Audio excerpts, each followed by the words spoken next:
போற்றி ஏகம்பத்துரையந்தாய் போற்றி பாகம் வெண்ணுருவானாய் போற்றி காவாய் கனகத்திரளே போற்றி கைலை மலையானே போற்றி போற்றி.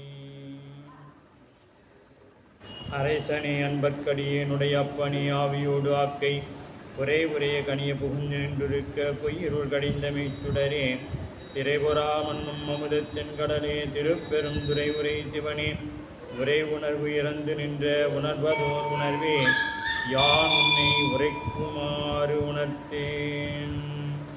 வேத நெறிதலை தூங்க மிகு சைவத்துறை விளங்க பூத பரம்பரை பொழிய புனிதவாய் மலர்ந்தழுத சீதவளர் வயற்புகழி திருஞான சம்பந்த பாதமலர் தலை கொண்டு திருத்தொண்டு பரவுவாம் திருநாவுக்கரசு வளர் திருத்தொண்டின் நெறிவாள வருஞான தவமுனிவர் வாகீசர் வாய்மைதிகள் பெருநாமச்சீர் பரவல் உருகின்றேன் பேருலகில் ஒருநாவுக்குறை செய்த உண்ணாமே உணராமே.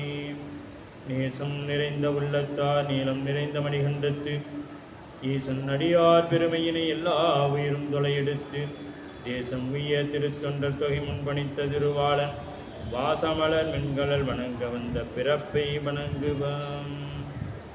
எழுதரு மறைகள் தேரா இறைவனை எல்லில் கங்குள் பொலிதரு காலத்து என்றும் பூசனை விடாது செய்து தொழுதகை தலைமீதேற துளும்பு கண்ணீருள் மூழ்கி அழுது அடியடைந்த அன்பன் அடியவர் கடிமை செய்வான். பொன்னி வடகரை சேர்நாரை ஊரில் புலக்கை முக மன்னன் 63 பதிதே மரபு செயல் பண்ண அத்தொண்ட தொகை வகை பல்கு மந்தாதி தன்னை சொன்ன மறைக்குல நம்பி விற்பாதும் துணை துணையே. தூக்கு சீர்பரவு திருத்தொண்டர் தொகை விரிய வாக்கினால் சொல்ல வல்ல பிரான் எங்கள் வாக்கிய பயனாம் பதி குன்றைவால் செக்குலானடி சென்னி இருத்துவான்.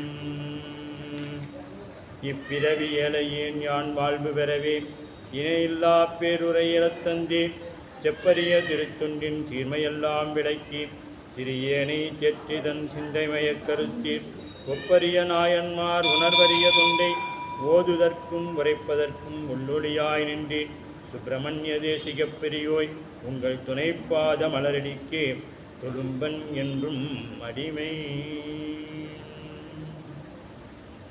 இல்லாமல்ல இறைவனுடைய பேருள் கருணையும் குருவருளும் முன்னின்றல் செய்ய தெய்வ சேக்கலார் பெருமானார் அருளி செய்யப்பட்ட பெரிய புராணம் என்னும் திருத்தொண்டர் புராணத்தை தொடர்ந்து நாம் சிந்திப்பதற்கும் வழிபாடு செய்வதற்கும் வாய்ப்பு கிடைத்துள்ளது. அருள் தரும் தேவகிரி அம்மையுடனாகிய அருள்மிகு நஞ்சுண்டேஸ்வர பெருமான் திருவடி தாமரைகளை மனம் மொழிமைகளாலே போற்றி வணங்கி கொண்டும் அருட்குநாத திருவடிகளை மனம் மொழிமைகளாலே வணங்கி கொண்டும் அடியேனை இந்நன்னெருக்கண் ஆற்றுப்படுத்திய ஆசிரியர் பெருமானார் திருவடிகளை முக்கருணங்களாலும் பணிந்தும் வாழ்த்தியும் வணங்கியும் இங்கே எழுந்தல் இருக்கக்கூடிய அடியார் பெருமக்கள் அத்துணை பேர் திருவடி தாமரைகளின் மனம் மொழிமைகளாலே வணங்கி நம்ம அடியார் அன்னம்பாளிப்புக்கு உறுதுணையாக இருக்கின்ற அத்துணை அடியார் பெருமக்கள் திருவடிகளையும் மனம் மொழிமைகளாலே வணங்கி இப்புராணத்தை சிந்திக்க முற்படுகின்றோம். திருச்சிற்றம்பலம்.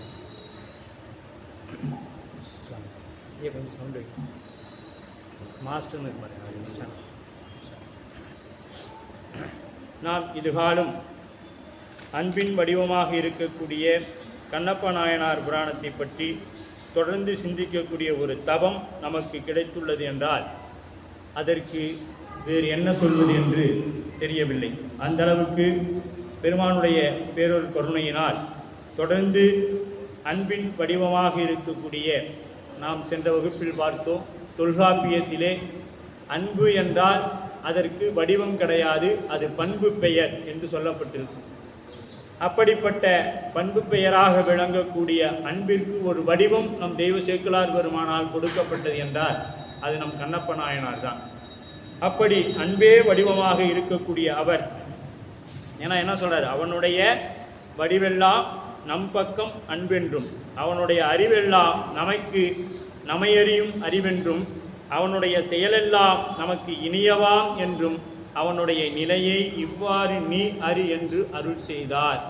இப்படி சிவகோசரியார் கனவிலே சென்று பெருமான்கிட்ட அவர்கிட்ட சொல்றார், பெருமான் இப்படி அவனுடைய வடிவெல்லாம் நம் பக்கம் அன்பென்றும். அவன் என்ன செய்தாலும் அவன் என் மீது வைத்திருக்கக்கூடிய அன்பின் காரணமாகத்தான் செய்கின்றான் என்று சொல்லியிருப்பார். அப்படி அவருடைய கனவிலே சென்று இறைவன் உணர்த்த, அவர் அடுத்த நாள் காலையிலே பெருமானின் பேரருள் கருணையினால், அப்போ எக்கோ குறைச்சிட்டு சவுண்டு, எக்கோன்னு இருக்கும் பாருங்க, அதை குறைச்சிட்டு சவுண்டு மாஸ்டரில் சவுண்டு வைங்க. அவர் கனவிலே உணர்த்திய வண்ணம் அடுத்த நாள் சென்று காலையிலே தினசரி, அதாவது அந்த 5 நாட்களுக்கு முன்பாக எப்படி செய்தாரோ பூசை அதுபோல செய்துவிட்டு, அதுவரை அனிசீதம் அபச்சாரம் என்று சொன்ன மாமிச எலும்புகளை எல்லாம் அவர் எதுவும் செய்யாமல் அவருடைய முன்பு செய்த வழிபாட்டை போல் செய்துவிட்டு மரத்திற்கு பின்னால் சென்று மறைந்திருந்தார். அப்பொழுது தின்னனார் கீழே பல வகையான விலங்குகளை எல்லாம் வேட்டையாடி கொண்டு காலதாமதமாக விரைவாக மலையேற முற்படுகின்றார். அப்பொழுது பறவைகளால் அவருக்கு சகுனங்கள் காண்பிக்கப்படுகிறது. அதெல்லாம் சரியா அப்படின்னு கேட்டோமா, நம்ம இப்போ பக்கமாக நமக்கு நம்முடைய வாழ்நாளில் ஒருவரை பார்த்தோம். மலையில் இருக்கக்கூடிய வீரப்பன் என்ற ஒருவனை பார்த்தோம். அவன் என்ன பண்ணான், ஒரு காவல்துறை வராங்க அப்படின்னா அந்த பறவைகள் பட்சிகளோட அந்த போக்குவரத்து, அதுக்கு இடக்கூடிய சத்தங்கள், இதை வைத்து யாரோ இந்த வனத்துக்குள் புதிதாக வந்திருக்கின்றார்கள் என்பதை அறிந்து கொள்வான். அப்படி சாதாரண ஆணவ மனத்தில் இருக்கக்கூடிய அறிவு பற்றிய இவனுக்கே இவ்வளவு தெரிந்திருக்கும் பொழுது, ஏன்னா அவன் பார்த்தீங்கன்னா யானை மாதிரி பிள்ளைரும், யானை மாதிரி கத்துவான், அந்தந்த விலங்குகளுக்கு உண்டான குரல்கள், இதை நாம் எல்லாம் தொலைக்காட்சி பெட்டியில் பார்த்துருப்போம். அப்படி ஆணவ மனத்தின் மாயை பிடித்திருக்கக்கூடிய இவனுக்கே இவ்வளவு இருக்கும் பொழுது அன்பின் வடிவமாக இருக்கக்கூடிய தின்னனார் எப்படியெல்லாம் இருந்திருப்பார் என்பதற்கு நீங்கள் சிந்திச்சுக்க வேண்டியதான், நம் அறிவுக்கு சிந்தித்து கொள்ள வேண்டியதான். அப்படி அவர் அன்பின் வடிவமாக இறைவனை பிடிக்கின்றார். அந்த எப்பொழுதும் போல அன்று வேகமாக மலையேறி வருகிறார். ஏன்னா நம்ம வாயில ஒரு பொருளை மிட்டாய் சாப்பிட்டுட்டு நம்மளால் மலையேற முடியாது. மிட்டாயை சாப்பிட்டுக்கிட்டு மலையேற முடியாது. ஒன்று அதை அப்படியே அடக்கி வச்சுருப்போம், இல்லையா துப்பிடுவோம். அந்த அளவு தான் நம்ம இருப்போம். ஆனால் இவர் அந்த வாய் கலசமாக அந்த வாய் நிறைய அந்த தண்ணீரை வைத்து கொண்டு வழக்கம் போல் இருப்பதை விட எப்படி போறாரு, மனதை விட வேகமாக செல்கிறார். மனதோட வேகம் ஒளியோட வேகத்தோட அதிகம். ஒரு ஒளியாண்டு இப்போ ஒரு நட்சத்திர விண்மீன் இருக்குது அப்படின்னா அது 40 ஒளியாண்டு ஆகும் பூமிக்கு. அது நமக்கு தெரியுது 40 ஒளியாண்டுகள். அப்போ ஒரு ஒளியாண்டு 40 ஒளியாண்டுக்கு முன்னாடி இருந்த நட்சத்திரத்தை தான் நாம் இன்னைக்கு பார்த்துட்டு இருக்கிறோம் அந்த இடத்துல. அது இப்போ அந்த இடத்த விட்டு இன்னைக்கு வேற இடத்துல தான் இருக்கும். ஆனால் நாம் பார்த்து கொண்டு இருக்கிறது 40 ஒளியாண்டுக்கு முன்பு இருந்த நட்சத்திரத்தை தான் நாம் இன்று பார்த்துட்டு இருக்கோம். அந்த ஒளியை மனதை விட வேகமாக வரார் அப்படின்னு சொல்றார். வரும் வழியில செம்புந்து அப்படிங்கிற பறவையை பார்க்கிறார். இதை பார்த்தா ரத்த குருதியை பார்க்கணுங்கிறது பச்சி சாஸ்திரம். அது சொல்லிக்கிறார். சிவகணியை அழகா விரிச்சு அது சொல்லியிருக்காங்க.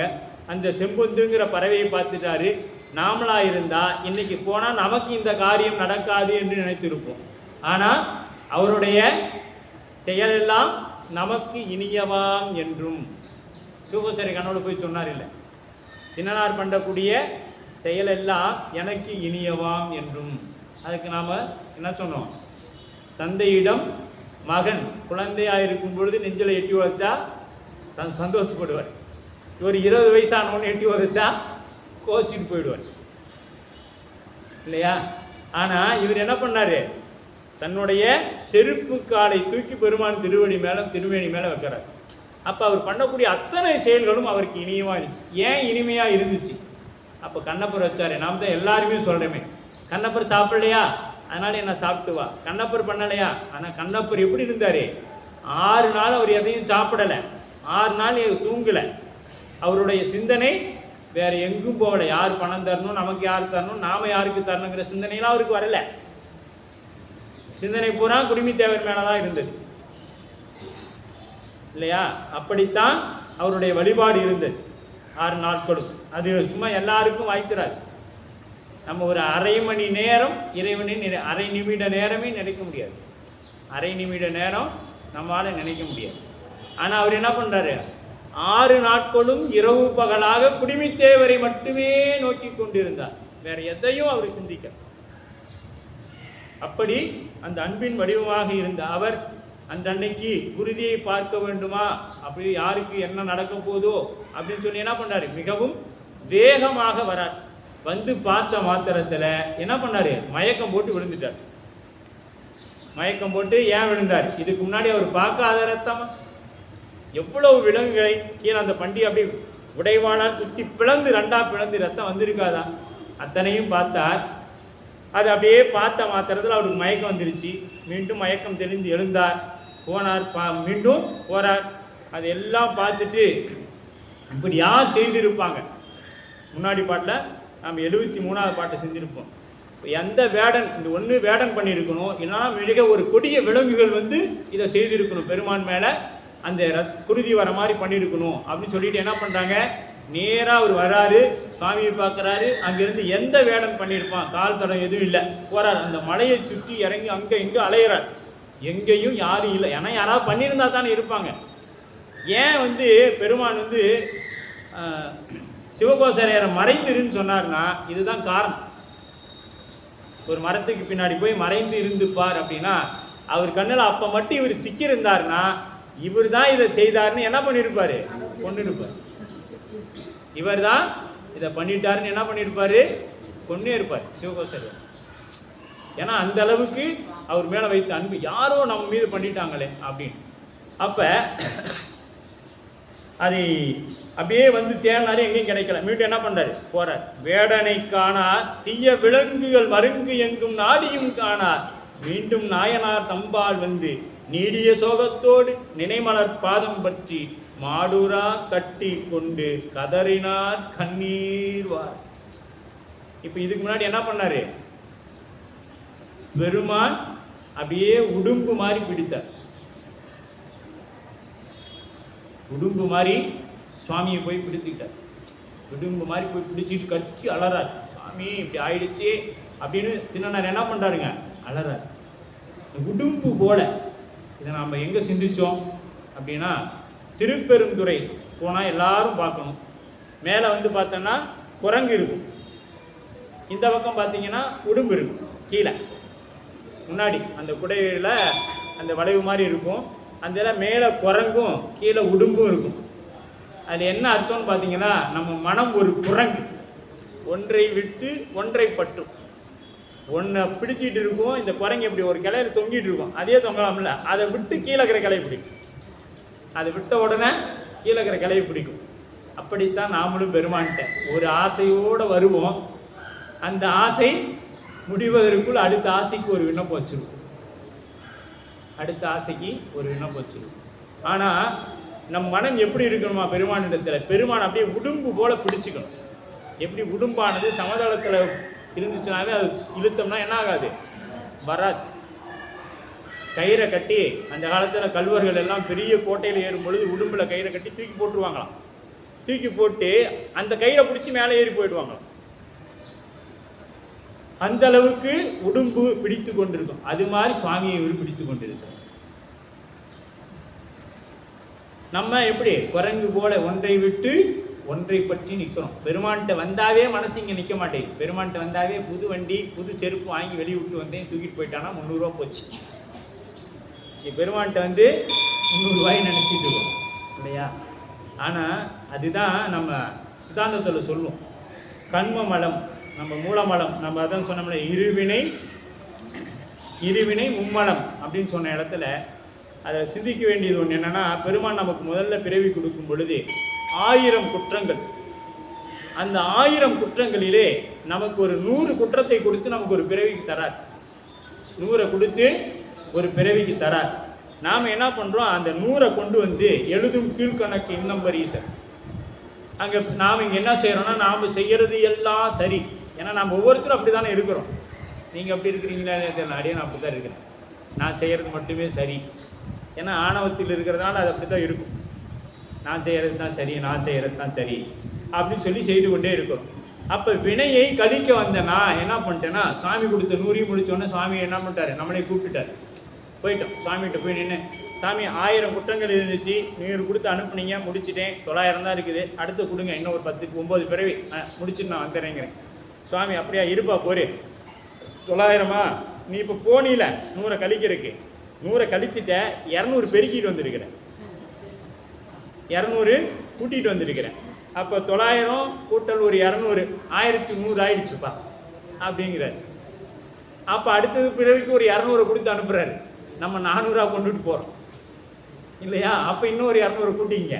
இப்படித்தான் நம்ம பல கோடி பிறவியில் கொஞ்சம் கொஞ்சமாக ஒன்றும் இல்லைங்க, அவர் இருக்கிறாரு, என்ன அவர் அப்படி வேஷ்டி கட்டிட்டு இருக்கிறாரு அப்படின்னு சொன்னோம்னா ஒரு குற்றம், ஒரு வினை ஏறிடுச்சு. எழுதும் கீழ்கணக்கு இன்னம்பர் ஈஸ்வர் எழுதிடுவார். நாம் இவர் சொன்னதை நாமளும் மறந்துடுவோம், அவரும் மறந்துடுவார். இவர் நாம் சொன்னதை நம்மளும் மறந்துடுவோம், அவரும் மறந்துடுவார். ஆனால் நம்ம நமக்காக ஒரு பெரிய சிஸ்டம் வச்சு சுவாமி ஆப்ரேட் பண்ணிட்டு இருக்கிறார். முருகன் இந்த டைமில் இந்த நேரத்தில் இன்னார குற்றம் சொன்னான், போடு பாவ கணக்கு. இப்படித்தான் நம்மளுடைய வினைகள் கொஞ்சம் கொஞ்சமாக ஏறி பல கோடி பிறவி எடுத்துகிட்டே இருக்கிறோம். சுவாமி கொடுத்துட்டே இருக்கிறார் இல்லையா? ஆணவத்தின் காரணமாக நம்ம அதை தொடர்ந்து அந்த செய்து கொண்டே இருக்கிறோம். அப்போ நாம் அதை பற்ற வேணும். எதை பற்றணும்? இறைவன் திருவடியை உடும்பு போல பிடிக்கணும். மனம் குரங்கு போல இருக்கக்கூடிய நாம் எப்படி பிடிக்கணும்? உடும்பு போல பிடிக்க வேண்டும் என்று சொல்லியிருப்பார். அப்படி கதறார், பிடிச்சிக்கிட்டு அப்படியே கதறார், பெருமானே நான் என்ன செய்வேன், எனக்கு யாது பாவியேன் கண்டவன் நம் பரமனுக்கு அடுத்தது என்னோ, ஆவினும் இனிய எங்கள் அத்தனார்க்கு அடுத்தது என்னோ, மேவினார் பிரியமாட்டா விமலனார்க்கு அடுத்தது என்னோ, ஆவது ஒன்று அறிகிலேன் யான் என் செய்வேன் என்று பின்னும். நான் இதுக்கு மேலே என்ன சாமி என்னால் செய்ய முடியும், எனக்கு என்ன பண்ணுறதுனே ஒன்றும் புரியலை, கண்ணில் குருதியாக வருது அப்படின்னு தொடச்சிக்கிட்டே இருக்கிறாரு, கை பூரா ஒழுகுதுங்க, போய் கையில் துடைக்கிறாரு, கையெல்லாம் ஒழுகுது, அப்படியே ஒழுது கொண்டே இருக்குது. அப்போ அவரால் எதுவுமே செய்ய முடியல. நான் இதுக்கு மேலே என்ன செய்வேன், நான் எவ்வளவு பெரிய தீமை செய்திருந்தா இந்த போல ஒரு நிகழ்வை நான் கண்டிருப்பேன், நான் எவ்வளவு தீமை தவம் இருந்தா பார்த்தார், இப்போ இவ்வளவு தீமை செய்திருந்தா இப்படியெல்லாம் பார்த்திருப்பேன் அப்படின்னு நிற்கிறார். அடுத்தது பாருங்க, 175வது பாடல். என் செய்தால் தீருமோதான் எம்பிரான் திறத்துக்கு தீங்கு, முன் செய்தார் தம்மை காணேன் மொய்மலர் கலல் வேடனின்று, மின் செய்வார் பகடி புண்கள் தீர்க்கும் மெய் மருந்து தேடி, பொன் செய் தாழ் வரையில் கொண்டு வருவனான் என்று போனார். இப்போ நம்ம ஒரு வீட்டில் இருந்து கிளம்புறோம் அப்படின்னு என்ன சொல்லுவோம், வரேன், முதல்லாம் போயிட்டு வரேன்னு சொல்லுவாங்க. இப்போ அந்த போயிட்டு வரேங்கிறது முடிஞ்சு வந்துடுறேன் அப்படின்னு சொல்லிட்டு போவோம். அப்போ என்ன, அந்த இடத்துக்கு போயிட்டு நான் திரும்பி வந்துடுவேன் அப்படின்னு சொல்லிட்டு போகிறது.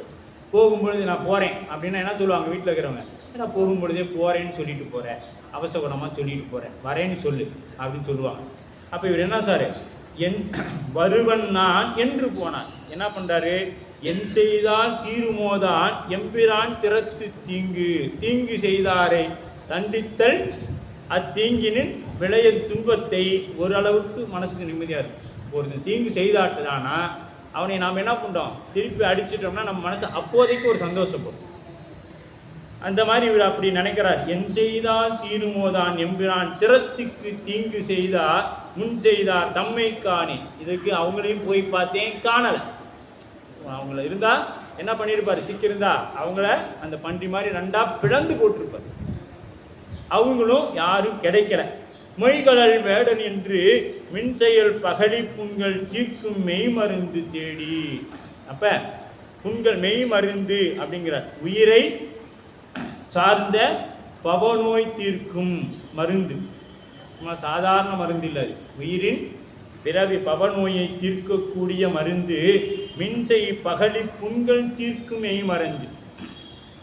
இந்த மூலிகை மருந்துகளை எல்லாம் நான் போய் கொண்டு வரேன். தாழ்வரை பள்ளம் தாழ்ந்த பள்ளந்தா விடுசடையா விண்ணோர் பெருமானே நம்ப. அது மாதிரி இங்கே தாழ்ந்த அந்த பள்ளத்தை வரையில் கொண்டு வருவன் நான். அப்போ போய் என்ன பண்ணாரு, அவர் தெரிஞ்ச மூலிகையெல்லாம் கொண்டு வந்து, ஏன்னா இதெல்லாம் அவருக்கு சொல்லி கொடுத்துருப்பாங்க. வனத்தில் இருக்கிறோம், மிருகங்களை வேட்டையாடும் பொழுது இந்த மாதிரி வந்தால் இந்த இலைகளை எல்லாம் பறித்து ஒன்றாக சேர்த்து கசக்கி வச்சிங்கன்னா என்ன ஆகிடும், ரத்தம் நின்றுடும் அப்படின்னு சொல்லியிருப்பாங்க. நம்ம வீட்டு வைத்தியத்திலேயே இன்றைக்கி சொல்லியிருப்பாங்க, அந்த தாத்தா தலையை விட்டுன்னு ஒரு தலை இருக்கும், காயம் ஏற்பட்டுட்டா என்ன பண்ணும், அதை நல்லா கசக்கி அந்த சாரை விட்டிங்கன்னா ரத்தம் நின்று போயிடும். எவ்வளோ பெரிய வெட்டுக்காயமாக இருந்தாலும் ரத்தம் நின்று விடும் அந்த தலையை பிழிஞ்சு விட்டிங்கன்னா. அது இன்றைக்கி நம்ம சர்வசாதாரணமாக ரோட்லலாம் இருக்கும், பார்த்துருப்பீங்க. ஆமாம், அதை பிரிஞ்சு வச்சா போயிடும். அந்த மாதிரி மூலிகைகள் எத்தனையோ அந்த வனங்கள் இருக்கும், அவருக்கும் பயிற்சி கொடுத்துருப்பாங்க இல்லையா. அதனால் அவர் என்ன பண்ணுறார், அங்கேருந்து வந்து அங்கே கேட்றார், போய் தேடுறார்.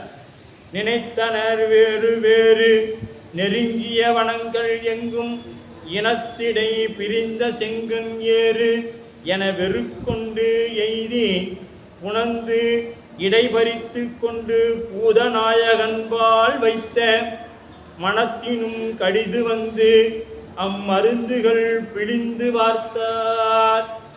இப்போ என்ன பண்ணிட்டாரு, அடுத்தது இவருக்கு வைத்தியம் பண்ணுறாரு. நாமளாக இருந்தால் சாமிக்கு தானே அவரே சரி பண்ணிக்குவார். நமக்கே நம்மளே காப்பாற்றுறதுக்கே 4 பேர் வேணும், நம்ம வேறு அவருக்கு வேறு வைத்தியம் பண்ணணுமா, அவருக்கு அவரே பார்த்துக்குவார் அப்படின்னு நாம் என்ன சொல்லுவோம், அதையும் சொல்லுவோம். அது இப்போ நாம் நிறைய புராண வகுப்புகள்லாம் சித்தாந்தம்லாம் படிக்கிறதுனால என்ன, எல்லாம் முன்பு செய்த வினைக்கு ஈடாக நடக்குது கொடுங்க, எல்லாம் வினைக்கேற்றார் போல தான் நடக்கும். ஏன்பா கோயிலுக்கு வரல, எனக்கு அந்த தவம் இல்லைங்க, எனக்கு அந்த தவம் இல்லை. தவம் இருக்குது, நாம் முயற்சி பண்ணனா தானே சுவாமி நம்மளை அவரை நோக்கி ஒரு பார்வையாச்சும் பார்த்தா தான் அவர் நம்மை நோக்கி பார்ப்பார். நம்ம கோயில் பக்கமே வராத, ஏப்பா வரல, நம்ம தான் திருமுறை படிச்சிருக்கிறோம், வகுப்பு நிறைய கேட்டுருக்கிறோம், சித்தாந்தம் படிச்சுக்கிறோம், திருவருள் தவம் இல்லைங்க, அதெல்லாம் கேட்குறதுக்கு நமக்கு தவம் இல்லை. இதை திருமுறை படித்த நாம சொல்லக்கூடாது, திருமுறை படித்த நாம சொல்லக்கூடாது, அறியாமையில் இருக்கக்கூடியவங்க சொல்லலாம். திருமுறை படித்துட்டாவே அப்போ இறைவன்பால் அன்பு இல்லைன்னு தான் இருக்கும். அன்பு இருந்தால் இப்போ நமக்கு ஒரு பொருள் இருக்குது அந்த இடத்துல, இப்போ ஒரு 1 கோடி ரூபா ஆற்றுல மூட்டையாக கொட்டிவிட்டாங்க அப்படின்னா இங்கே யாராவது நம்ம உட்காந்துருப்போமா, யாருமே உட்காந்துருக்க மாட்டோம். ஓடி போய் தண்ணியில் அங்கே வெள்ளாக்கி மலையத்தில் கொட்டிட்டாங்களாம்பா, இன்னும் 5 நிமிஷம் நீங்கள் ஆற்றுக்கு வந்துடுன்னா எல்லோரும் ஓடி போய் இன்னும் ஆற்றுல நிற்போம். எடுக்கிறோமோ இல்லையோ என்ன பண்ணிடுவோம், போய் நின்று பார்க்கவாச்சு செய்வோம், நீச்சல் தெரியலான்னு ஒரு முழுகாச்சு எழுந்திரிச்சு வந்துடுவோம் இல்லையா.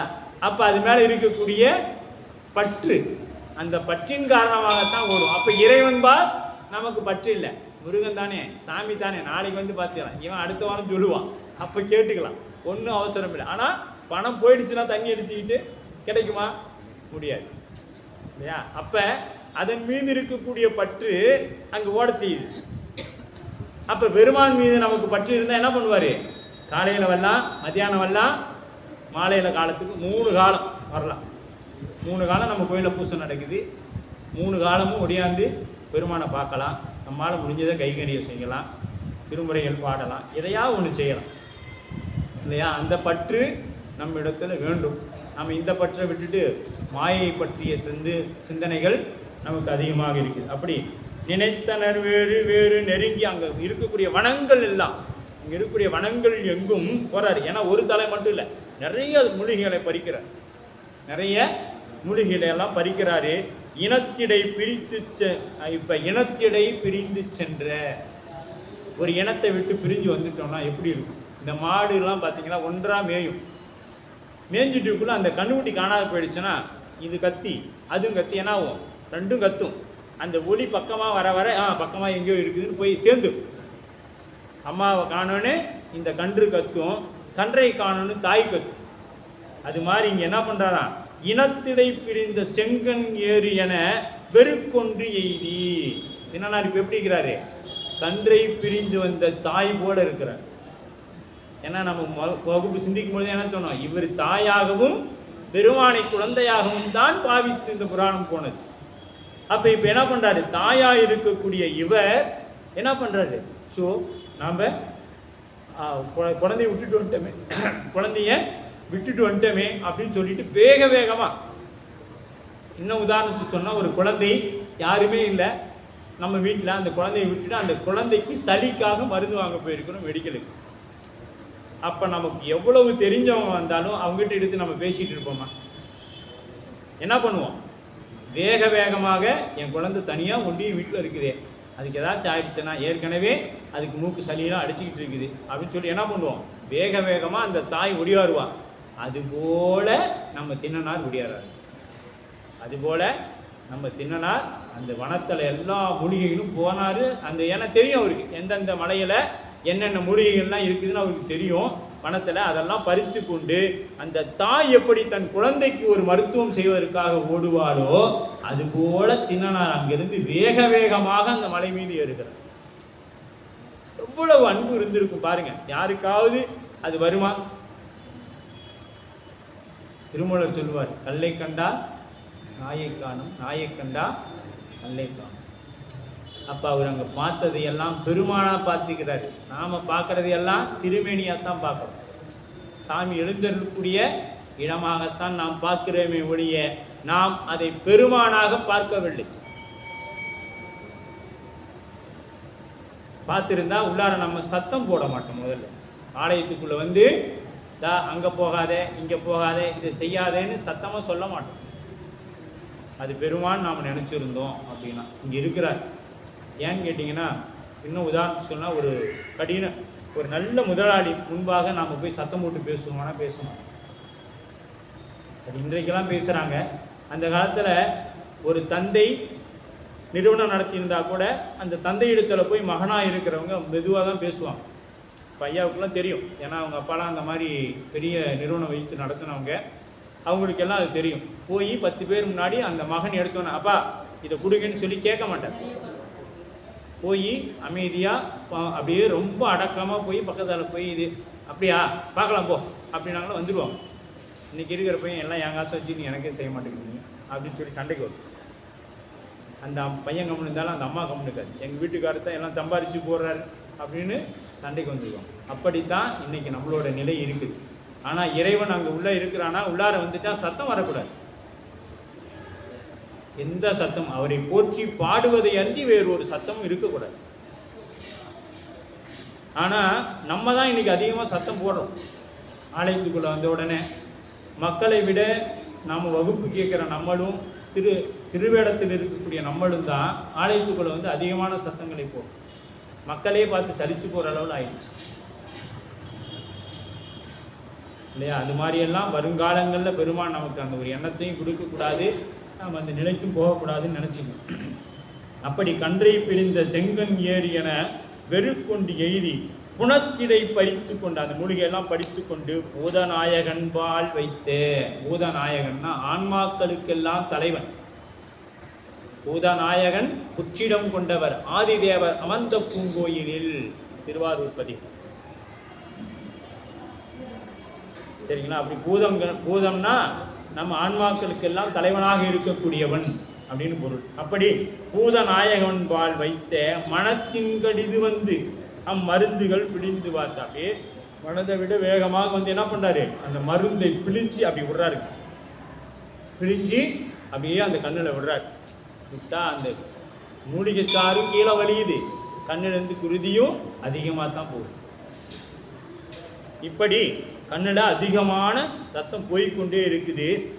மற்றவர் பிடிந்து வார்த்த மருந்தினார் திருக்காலத்தை கொற்றவர் கண்ணில் புன்னீர் குறைபடாது இளைய கண்டு இன்றையின் நிலைமைக்கு என்னோ இனி செயல் என்று பார்த்தார் உற்ற நோய் தீர்ப்பது ஊனுக்கு ஊன் என்னும் உரைமுன் கண்டார். இப்பொழுது தான் அவருக்கு என்ன ஆச்சுங்க, அவர் ஆசிரியர் சொன்னது அவருக்கு நினைவு வந்தது. இங்கே குருகுலத்தில் படித்து கொண்டிருந்தார் இல்லையா? படித்து கொண்டிருந்த அவருக்கு ஆசிரியர் சொன்னாரே, ஊனுக்கு ஊன். முதலிலேயே உலகத்திலே முதல்ல உடல் உறுப்புகளை தானம் செய்தது நம் சைவ சமயம். இதை வந்து எல்லாரும் மனதில் வச்சுங்க. இன்னைக்கு வந்து சொல்கிறாங்க நாங்கள் அவங்களால தான் வந்தது, இவங்களால தான் வந்தது, மற்ற மதங்கள் எல்லாம் சொல்லுது நாங்கள் தான் இதை கொண்டு வந்தோம். எந்த மதத்திற்கும் முன்னோடியாக இருந்தது நம் சைவ சமயம். சைவர்களுக்கு சட்டத்தை எழுதியது தெய்வ சேக்கிழார் பெருமான். மனுநீதிச்சோழர் வரலாறு எடுத்து படித்தோம்னா சட்டம் என்ன அப்படிங்கிறது தெரியும். அதை வைத்து தான் பின்னாடி வந்தவங்க இன்னைக்கு எழுதிட்டு அவங்க எழுதணும் இவங்க எழுதணும்னு சொல்கிறோம். நமக்கு சட்டத்தை எழுதியது தெய்வ சேக்கிழார் பெருமான் தான். சைவர்களுக்கு சட்டத்தை எழுதியது. உலகத்திலேயே முதலாக உறுப்பை தானம் செய்து, உடல் உறுப்பை தானம் செய்தது நம் சைவம் தான். ஏடிஎம் கண்டுபிடிச்சது நம் சைவம் தான். உலகத்தில் ஏடிஎம் கண்டுபிடிச்சது முதல்ல நம் சைவம் தான். 7ஆம் நூற்றாண்டிலேயே இத்தனையும் நம் சைவத்திலிருந்து தான் எடுக்கப்பட்டதை ஒழிய புதுசாக யாரும் இங்கே ஒன்றும் உற்பத்தி பண்ணலை. ஏன்னா எங்கள் பெருமான் முன்னை பழம்பொருள் பின்னை புதுமைக்கும் பெற்றியனாக விளங்கக்கூடிய பெருமான். உலகத்திலே எது பழசு நினைச்சியோ அதுவும் எங்கள் சுவாமியால் தான் வந்துச்சு. நாளைக்கு வரப்போற புதுசு எதுன்னு கேட்டியா அதுவும் எங்கள் சுவாமியால் தான் வந்துச்சு. அப்படி உலகத்திலேயே முதலாக உறுப்பை தானம் செய்தது கண் தானம் அறிமுகப்படுத்துகிறாருங்க நம்ம திணனார். உலகத்துக்கே முதலாக கண் தானம் கொடுக்கிறார். எந்த எதிர்பார்ப்பும் இல்லாமல் ஏன்னா திருவேலி மிளலையில திருமால் கொடுத்தாரு, அதை சுதர்சன சக்கரமாக மீண்டும் பெற்றுக்கொண்டார். ஆனா எங்க கண்ணப்ப நாயனார் எதையும் பெறவில்லை, இறைவனுக்கு கொடுத்தார். அதனால தான் அவருக்கு என்ன சொல்லுவாங்க, சுவாமிக்கு அந்த காலத்தில் சாப்பாடு ஊட்டும்போது சொல்லுவாங்க, டேய் சாப்பிட்டு அரக்கண்ணை வரான், கேள்விப்பட்டிருப்பீங்க. அரக்கண்ணை வரான், இது உமாபதி சொல்லியிருக்கிறாருங்க. இந்த பக்கம் இருக்கக்கூடிய கண் யாருடையது? சுவாமியோட சரிபாதி யாருங்க? அம்பாள். இந்த கண் யாருடையது? அம்பாளுடைய கண்ணு. அப்போ இங்கே இருக்கிற பாதி கண்ணு அம்பாளுடையது. இப்போ இந்த கண் யாருது? கண்ணப்பருது. இப்போ 2.5 கண்ணு போச்சு. அரைக்கண்ணு தான் சிவபெருமான். இப்போ அந்த அரைக்கண்ணுங்கிறது யாரு? சிவபெருமான். சிவபெருமான் தான் அரைக்கண்ணு. அப்புறம் பூச்சாண்டி வரான், பூச்சாண்டிகிட்ட பிடிச்சி கொடுத்துருவேன். அந்த பூச்சாண்டி யாரு? அதுவும் சிவபெருமான் தான். உடம்பு முழுக்க திருநீரை பூசிக்கொண்டு இருக்கக்கூடியவர்.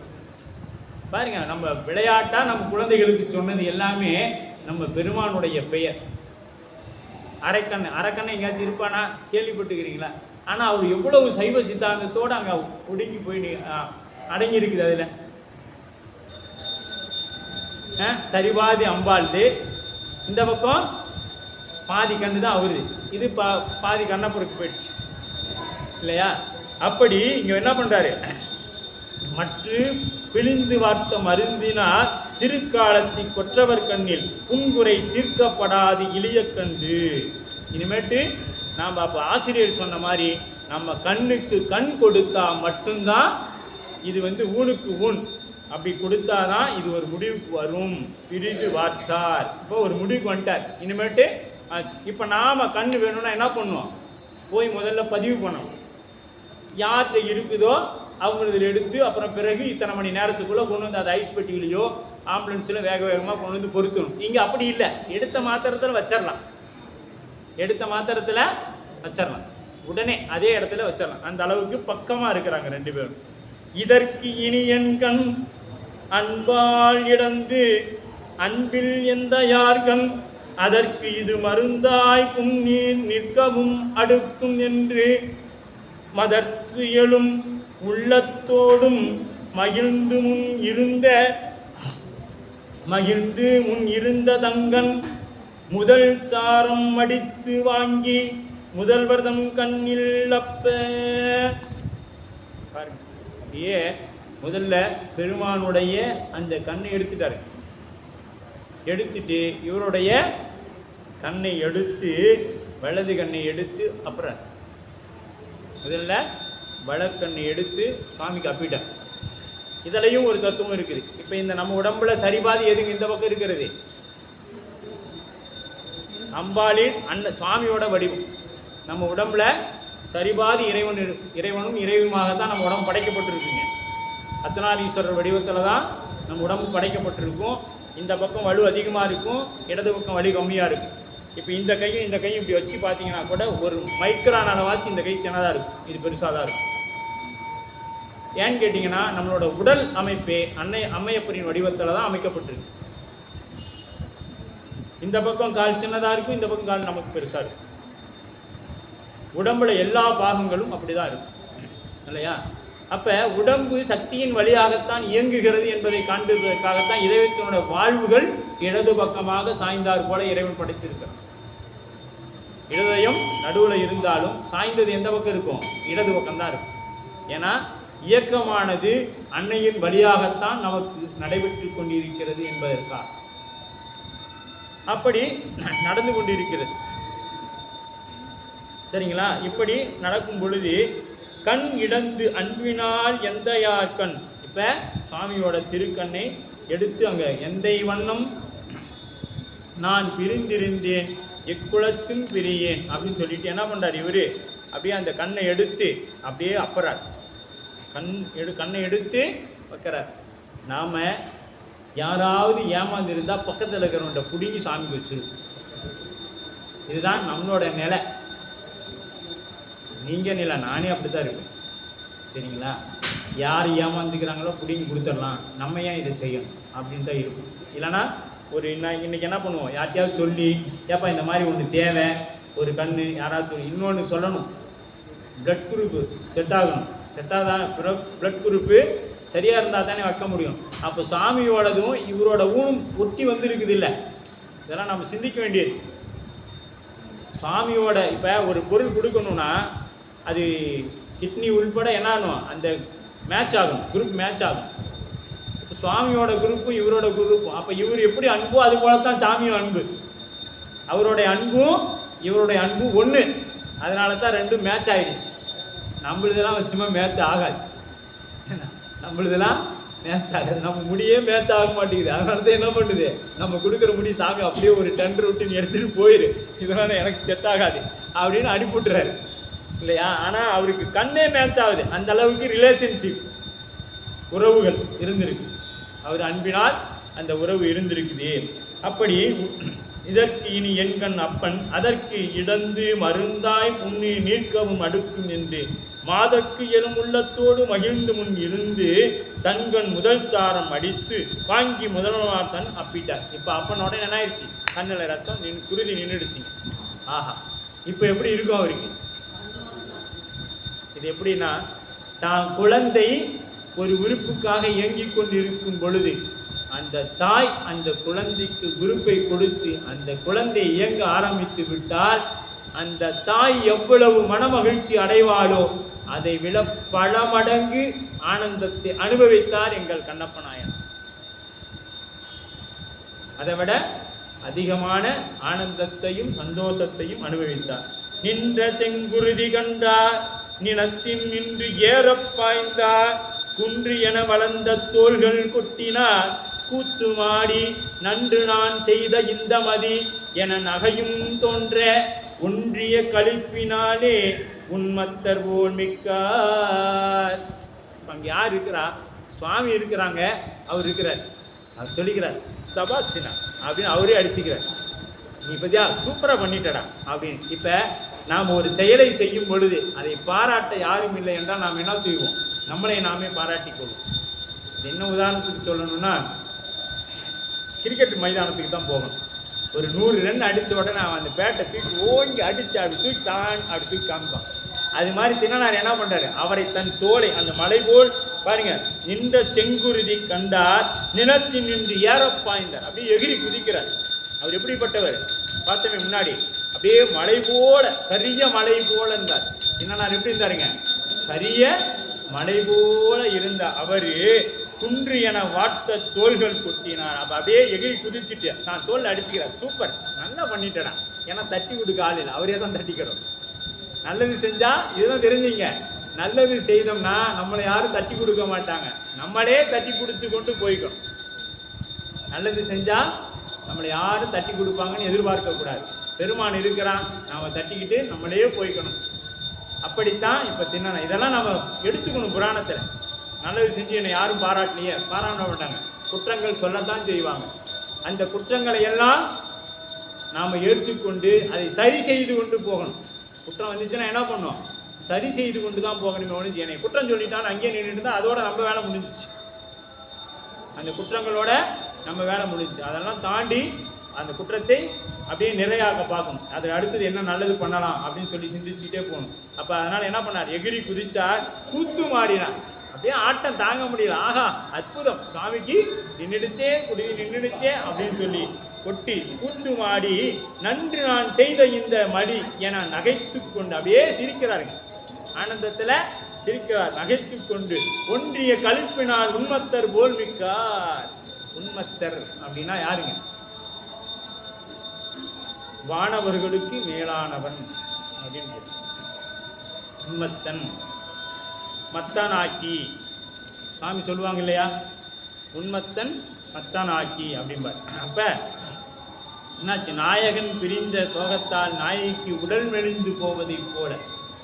எப்படி அந்த சுகம் இருந்துதான், நாயகனை பிரிந்த நாயகி எப்படி மெலிந்து போயிருப்பாளோ அதுபோல இருந்த திண்ணனார் இப்பொழுது அந்த நாயகியும் நாயகனும் கண்டு கொண்டால் எப்படி இருக்குமோ அதுபோல இருந்துச்சுன்னு சேக்கிழார் பெருமான் குறிப்பிடார். கூடிய உடற்பூர்த்தி கொள்ள உடைதலும் உதாரணமாக கொண்டு அவர் கர்மம் தன் கர்மமாக செய்தார். இவர் எப்படிப்பட்டவரே? திண்ணனார் சிவபெருமானுடைய செயல் நம்முடைய செயலாக செய்தார் அப்படிங்கிறார். அடுத்து 180வது பாடல். வளத்திரு கண்ணில் தங்கன் அப்பிய வள்ளலார் தம் நலத்தினை பின்னும் காட்ட நாயகனார் மற்றை கண்ணில் உலப்பில் செங்குருதி பாய கண்டனர் உலகில் வேடர் உலப்பெருந்தவத்தால் வந்த கொள்கையின் உம்பர் மேலார். கூத்து ஆடனாரு, அந்த கூத்து ஆடி முடிப்பதற்குள்ள நம்ம கூத்த பெருமான் அவரு கூத்த ஆரம்பிச்சிட்டார். இது எதற்காக சொல்றாங்கன்னா, சிவகேணியை அழகா சொல்றாங்க. சிவகோசாரியார் இருந்தா இல்ல, அவர் பின்னாடி பார்த்தவர் என்ன சொன்னாரா, 2 பொருள் 2 இருக்குதுப்பா, ஒன்று கொடுக்கறது பெரிய விஷயம் இல்லை, இந்த திண்ணனார் ஒன்று கொடுத்துட்டாரு, உலகம் பின்னாடி இவரை தப்பா பேசுமே பின்னாடி இருக்கிற சிவகோசாரியார் நினைச்சாராம். அவர் மேலே ஏற்றி சொல்றாங்க. சிவகோசாரியாரே என்ன நினைச்சாராம், இவர் இந்த 2 கண்ணில் இருக்குது, ஒன்று கொடுக்கறது ஒரு பெரிய வேலையிலப்பா, ஒரு கண்ணில் வாழ்ந்துடலான்னு கொடுத்துட்டான், இது ஒரு பெரிய விஷயமா பேசுறீங்களா? நாம தான் எப்பயுமே நல்லது செஞ்சால் என்ன பண்ணுவோம், அதை ஒத்துக்கிட மட்டும் மாட்டோம். நல்லது செஞ்சால் ஒத்துக்க மாட்டோம். 2 ஒன்று கொடுக்கறதுக்கு பெருசாக 1000 ரூபா இருந்துச்சு, 500 ரூபா கொடுத்துட்டான், இது ஒரு பெரிய விஷயமா நீ வந்து என்கிட்ட பேசிட்டு இருக்கிறேங்க, நீ கூட பார்க்கலாம்.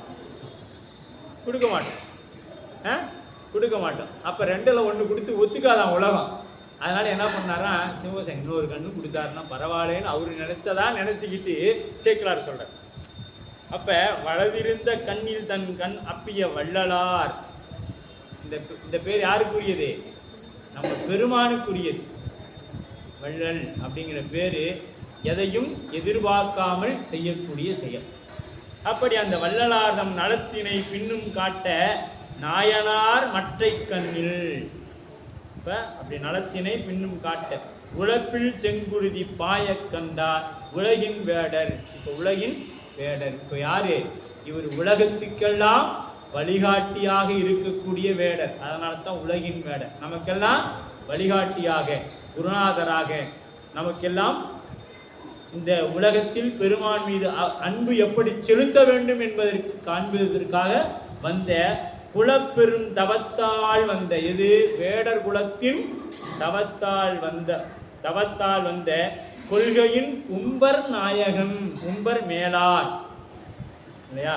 அப்படி உம்பர் மேலானவர். அப்படி கண்டவின் கெட்டேன் எங்கள் காலத்து யார் கண் ஒன்று புந்தரும் குருதி நிற்க மற்றை கண் குருதி போக்கி மண்டு மற்ற இதனுக்கு அஞ்சேன் மருந்து கை கண்டேன் இன்னும் உண்டு ஒரு கண் அக்கண்ணை இழந்து அப்பி ஒழிப்பேன் என்று. இப்ப இன்னும் சொல்லணும்னா, ஒருவருக்கு கிட்னி மாத்திரம் அந்த சிறுநீரகம் 2 இருக்கும், ஒன்றை தானம் பண்ணிடலாம். ஒன்றை பையனாக இருந்தாலும் சரி, நமக்கு தந்தையார் யாராக இருந்தாலும் ஒன்றை கொடுத்துடலாம். ஏன்னா ஒன்று இருக்குது, உயிர் வாழ்ந்துக்கலாம் அப்படின்னு சொல்லிட்டு கொடுத்துருவோம். இன்னொன்று கேட்டால் நம்ம கொடுப்போமா? ஒன்று அப்பா என்ன சொல்லுவார், இதுக்கு மேலே என்னால் தர முடியாதுன்னு சொல்லிடுவார். பையனாக இருந்தால் ஒன்று கொடுத்ததே உனக்கெல்லாம் அதிகம், இதுக்கு மேலே நீ வாழ்ந்து என்ன பண்ண போகிற, போய் சேரு அப்படின்னு சொல்லி முடிச்சிருவோம். இது அப்பா மகன் உறவிலே இப்படி தான் இருக்கும், வேற எங்கேயும் நம்ம போக தேவையில்லை.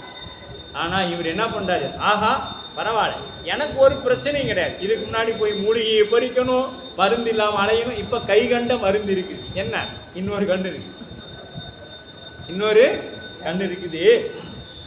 அப்போ கண்ணுதலாம் கண்டபின் கெட்டேன் எங்கள் காலத்தியா கண்ணுண்டு. மீண்டும் கெட்டேன். இந்த கெட்டேன் என்ன கெட்டேன்? சுவாமி இன்னொன்று கேட்குறாரு, அதையும் கொடுத்துரும். கெட்டேன் எங்கள் காலத்து கண் உண்டு புன் தரு குருதி நிற்க. இப்போ எனக்கு ஒரு பிரச்சனையும் இல்லை, அந்த குருதியும் நின்றுடும். மற்றை கண் குருதி பொங்கி மண்டு மற்ற இதனுக்கு அஞ்சேன். இதுக்கெல்லாம் நான் இனிமேல் பயப்படுற மாதிரி இல்லை. ஏன்னா என்கிட்ட இருக்குது. என்ன இருக்குது? மருந்து கை கண்டேன். என்கிட்ட கையிலேயே மருந்து இருக்குதுங்க. இதுக்கு மேலே நீ என்ன வேணாலும் பண்ணிக்க, நான் பார்த்துக்கிறேன் அப்படின்னு சொல்லி இருக்க. மருந்து கை கண்டேன் இன்னும் உண்டு ஒரு கண், அக்கண்ணை இழந்து அப்பி ஒழிப்பேன் என்றார். இன்னும் ஒரு கண் இருக்குது, எடுந்து அப்புவேன் என்றார். இப்போ என்ன பண்ணும்? இது இடக்கண் இல்லையா? இது நம்ம உடம்புல என்ன சொன்னோம்? சரிபாதி இந்த பக்கம் இறைவனோட பாகமாகும், இந்த பக்கம் இறைவியோட பாகம். அவரு கண்ணை நோண்டி அவர் வாங்கிட்டார். அம்பாலோட கண்ணை நோண்ட விடலைங்க சுவாமி. அம்பாளுடைய கண்ணை நோண்ட விடலை. அப்போ தனக்கு போனாலும் அடுத்தவங்களுக்கு ஒன்று போயிடக்கூடாதுன்னு சுவாமி நினைக்கிறார். அப்படி கண்ணுதல் கண்ணில் தங்கன் கிடந்து அப்பில் காணும் ஏற்படு எண்ணுவா தம்பிரான் தன் திருக்கண்ணில் இடக்கால் ஊன்றி ஊன்னிறை விருப்பினோடும் ஒரு மதி பகடி கொண்டு தின்னார் கண்ணில் ஊன்ற தரித்திலார் தேவதேவ. இப்ப கண்ணுதல் பெருமான் யாருங்க? நம்ம சுவாமி. நம்ம சாமி பேர் என்ன? கண்ணுதல் கடவுள். உலகத்திலேயே அவரை தான் சொல்ல முடியும், வேற யாரையும் சொல்ல முடியாது. அப்படி கண்ணுதல் பகல் அப்படிங்கிறார். கண்ணுதல் உலகுக்கு ஒளிநெறி ஆகி விளங்கக்கூடிய கண்ணில் தங்கன் இழந்து அப்பில். அப்ப அன்பு நெறி காட்டி உதவும் திருக்கண். இந்த கண் எப்படிப்பட்டது? அன்பு நெறி காட்டி உதவும் திருக்கண். சிவம் வழக்கண் பாச நீக்கம். சிவபெருமானுடைய இந்த வழக்கண் நம்முடைய பாசங்களை நீக்கக்கூடியது. இடக்கண் சிவமயமாக்கக்கூடியது. இது அருளின் வழியாக சிவபெருமானுடைய அருள் கண். இது இடக்கண். அது என்ன பண்ணுவோம்? சிவமயமாக்கக்கூடியது. அப்ப நெற்றிக்கண் சிவானந்தத்தை அளிக்கக்கூடியது. சிவானந்தத்தை அளிக்கக்கூடியது. இப்போ அப்படியே பார்த்தாங்கன்னா இது வழக்கண் எது? சூரியன். இடக்கண் சந்திரன். இது அக்னி இல்லையா? அப்ப இந்த கண் என்னத்தை பண்ணும்? பாச நீக்கத்தை செய்யும். இந்த வலது கண் என்ன புராணம் சொல்லுங்க? வலது கண் என்ன புராணம்? வலதுங்கிறது எது? இது வலது கண். வலது கண் என்ன புராணம்? பெரிய புராணம். சூரிய வம்சத்தின் தோன்றலாக இருக்கக்கூடியது, சோழர்களுடையது பெரிய புராணம். அப்ப இடக்கண் சந்திரன். இது யார்? இது திருவிளையாடல் புராணம். திருவிளையாடல் புராணம் இடக்கண். நெற்றிக்கண் முருகப்பெருமான் எதிலிருந்து வந்தாரு? நெற்றிக்கண் இருந்து வந்தார். அதனால அது ஞான நூல், அது கந்த புராணம். இப்போ இது அப்படியே விளங்கிக்கிங்க. பாச நீக்கம் 63 பற்றி புராணம் படிச்சோன்னா என்ன ஆகும்? நம்மளுடைய பாசம் வினைகள் நீக்கம் பெறும். நீக்கம் பெற்ற பிறகு என்ன ஆகும்? இடக்கண் சிவமயமாக்கும். திருவிளையாடல் புராணம் படிக்கும் பொழுது நம்ம என்ன ஆகும்? சிவமயமாக்கும். கந்த புராணம் படித்தோம்னா சிவானந்தத்தை கொடுக்கும். ஞானத்தின் வழியாக சிவானந்தத்தை அனுபவிக்கலாம். அப்படி 3 கண்ணி நேர்பட கண்ணுக்கு கண் கண்ணின் இடக்கால் உண்டு. இப்போ என்ன பண்றாரு? இடது காலை தூக்கி பெருமானோட இடது கண்ணில் வைக்கிறார். எந்த பக்கம்? இந்த பக்கம் இருக்கிறார். நம்ம திருமணிலாம் அங்கே வலது கால் வச்சிருக்கிறாங்க. ஆனால் இடது காலை நோக்கி இடது காலை தூக்கி திருமணி மேலே வைக்கிறார். இது ஏன் வைக்கணும்? ஏன்னு கேட்டோம்னா, இப்போ எடுத்துட்டோம்னா கண்ணு தெரியாத போயிடும். கண்ணு தெரியாமல் போயிடும். அப்போ எங்கே கொண்டு போய் அந்த கண்ணை வைக்கிறது? லேட் ஆகிடுச்சா, காலதாமதம் ஆகிடுச்சா என்ன பண்ணும்? அதனால் சரியாக அந்த செருப்போட தாங்க தூக்கி சாமி மேலே, அதனால தான் செருப்புட்ட சீரடியார் அப்படிங்கிறார் மாணிக்கவாசகர். செருப்பு காலோடைய தான் தூக்கி சாமிகிட்ட கண்ணில் வைக்கிறார் ஒன்றும். அதனால தான் நம்ம உற்சவர் திருமேனியில் கூட என்ன பண்ணியிருக்கோம், செருப்பு கால் அணிந்து தான் அந்த திருமேனி இருக்கும். பெருமானிடத்தில் செருப்பு காலுடன் இருக்கக்கூடிய 2 பேர், ஆனாய நாயனார் கண்ணப்ப நாயனார், 2 பேரும் செருப்பு காலோட தான் இருப்பாங்க. அப்போ அந்த செருப்பு காலை தான் தூக்கி சுவாமியோட கண்ணில் வைக்கிறார். ஏன் வைக்கணும்னா அவருக்கு அந்த திருமேனி அந்த கண்ணை எங்கே வைக்கிறதுன்னு தெரியாது, அதற்கு அடையாளம் வேண்டும். அதற்காக அந்த செருப்பு காலை தூக்கி சுவாமியோட மேலே வச்சுட்டாரு. வச்சுட்டு எங்கன் தம்பிரான் தன் திருக்கண்ணின் இடக்கால் ஊன்றி ஊன்னிறை விருப்பினோடும் ஒரு தனி பகலி கொண்டு. இப்போ ஒரு தனி பகலி அப்படின்னா ஒப்பற்ற அன்பு. இப்போ கண்ணப்பன் ஒப்பதோ அன்பின்மை கண்டபின் என்னப்பன் என்னொப்பில் என்னையும் ஆட்கொண்டருடி. அதே மாதிரி இந்த இடத்துல இன்னொன்று சிந்திக்க வேண்டியது, நாளாரின் வாளால் மகவறிந்து ஊட்ட வல்லேன் அல்லேன். இளமை மாது சொன்ன தூதால் இரம துளைக்க வல்லேன் அல்லேன். நாளாரில் கண்ணிடந்து அப்ப வல்லேன் தொண்டு செய்து நாளாரில் கண்ணிடந்து அப்ப வல்லேன் அல்லேன். இப்போ அவர்கள் 2 பேரும் செய்தது தொண்டுங்க. யார் 2 பேரும் செய்ததும், திருநீலகண்டரும் சிறுதொண்ட நாயனார் செய்தது தொண்டு. இவர் செய்தது என்னது, தொண்டு இல்லை, அன்பு. இவர் செய்தது அன்பு. ஆனால் அவங்க 2 பேர்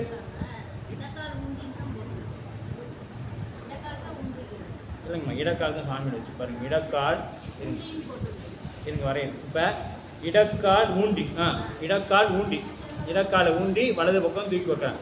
இப்போ என்ன பண்ணுறாருன்னா, இப்போ அந்த பணி தொண்டு செய்தாங்க 2 பேர். யார், நம்ம திருநீலகண்டரும் சிறுதொண்ட நாயனார் என்ன பண்ணாங்க, தொண்டு செய்தாங்க. ஆனால் பெருமான் அது அவர் அப்படி சொல்ல பட்டினத்தார், இவரை தொண்டு செய்து நாளாரில் கண்ணிடந்து அப்ப வல்லேன் அல்லி. இப்போ இவர் செய்தது அன்பே உருவமான தொண்டு. அப்போ அவரிடத்தில் இல்லையானா அவர்கள் தொண்டே செய்து கொண்டிருந்தாங்க. அவங்களோட பணி என்ன, தொண்டே செய்து கொண்டிருந்தாங்க. இவர் இந்த 6 நாள் தான் இறைவனுக்கு தொண்டு செய்தார். அப்படி செங்கன் வெள் ஊன் நிறைந்த விரிப்பினோடு ஒரு தனி பகலி கொண்டு தின்னனார் கண்ணில் ஊன்றிய தரிதிலார் தேவதேவர். இப்போ என்ன பண்ணுறார், ஊன்றிய தின்னனார் கண்ணில் ஊன்ற தரித்தில. இப்போ பெருமான் என்ன பண்ணுறார், அப்படியே அதை நோண்டி எடுக்கிறதுக்கு தயாராகிட்டார். இப்போ இடக்கால் ஊன்றி உன்னிறை விருப்பினோடும். அப்போ அந்த விருப்போடு கொடுக்குறார். இவர் கொடுத்தது எப்படி இருக்குதுங்க, விருப்போட, வெறுப்போடலாம் கொடுக்கல, விருப்போடு கொடுக்கிறார். அப்போ இடக்கால் ஊன்றி உன் நிறைந்து விருப்பினோடு திருக்கண்ணில். ஆமாம், அந்த இடத்துல பாருங்க, இடக்கால் எங்கே ஊன்றாரு, திருக்கண்ணில் இடக்கால் ஊன்றி. நல்லா படிங்க. ஒரு பாருங்க, திருக்கண்ணில் இடக்கால் ஊன்றி, கண்ணில் இடதுகால் வைத்தார் அப்படிங்கிறது தான் சொல்லப்படும். சரிங்களா? உன் நிறைந்த விருப்பினோடு ஒரு தனி பகலி கொண்டு. அந்த அன்பு ஒப்பற்ற அன்பு. அதனால தான் கண்ணப்பர் முழுக்க, அதாவது அன்பன் அப்படின்னு அன்பர்னு யாருக்கு சொல்லலாம் அப்படின்னா கண்ணப்பருக்கு மட்டும் சொல்லலாம். மாணிக்கவாசகர் பற்றி சொன்னாங்களா, மாணிக்கவாசகர் சொன்னாரா, அச்சோ இது எனக்கு பொருத்தமானது இல்லை. மாணிக்கவாசகர் யார், தொழுது அடியடைந்த அன்பர், அழுது அடியடைந்த அன்பர் சொல்கிறாரு, இது எனக்குடையது இல்லை, அன்பர்னா அது கண்ணப்பர் மட்டும்தான், எனக்கெல்லாம் இது செட்டாகாதுங்க, நான் பாவியேன்.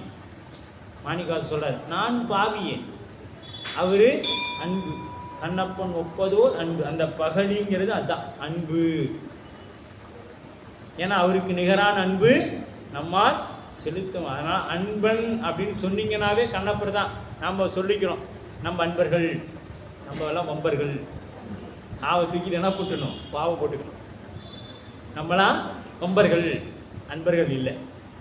நம்ம அன்பர்களாக பல தவங்கள் செய்யணும். ஏதோ நாம் தெரிஞ்சோ தெரியாமலோ செய்த புண்ணியத்தின் காரணமாக இறைவன் நமக்கு திருநீரும் கண்டிகையும் 5 எழுத்தும் கொடுத்துட்டான். இது எப்படியாச்சும் நாம் கடை தேற்றி கொண்டு வந்துடலான்னு அவன் பாவம் முயற்சி பண்ணுறார். நம்ம இந்த படிக்காத பையனை பாத்தியார் பிடிச்சிட்டு எப்படியாவது ஒன்று கொடுத்தாச்சு படிக்க வைப்பார், இல்லைன்னா அடித்து பெரம்பெடுத்து அடித்தாச்சும் படிக்க வைப்பார். எப்படியாவது இவனை பாஸ் பண்ணி வச்சோம். 35 மார்க் எடுத்து இவனையே இந்த வகுப்புலேருந்து தாட்டிடலான்னு பார்த்தா நம்ம அவர் என்ன மிரட்டினாலும் 10 மார்க்கை தாண்ட மாட்டேங்கிறோம். அவர் என்ன விரட்டினாலும் 10 மார்க்கை தாண்டலை. அடுத்த எக்ஸாமில் பார்த்தீங்கன்னா 9 மார்க் வந்துருச்சு. 9 மார்க்கு வந்துருச்சு. 11 போகுன்னு பார்த்தாரு ஆசிரியர், இங்கே 9 ஆயிடுச்சு.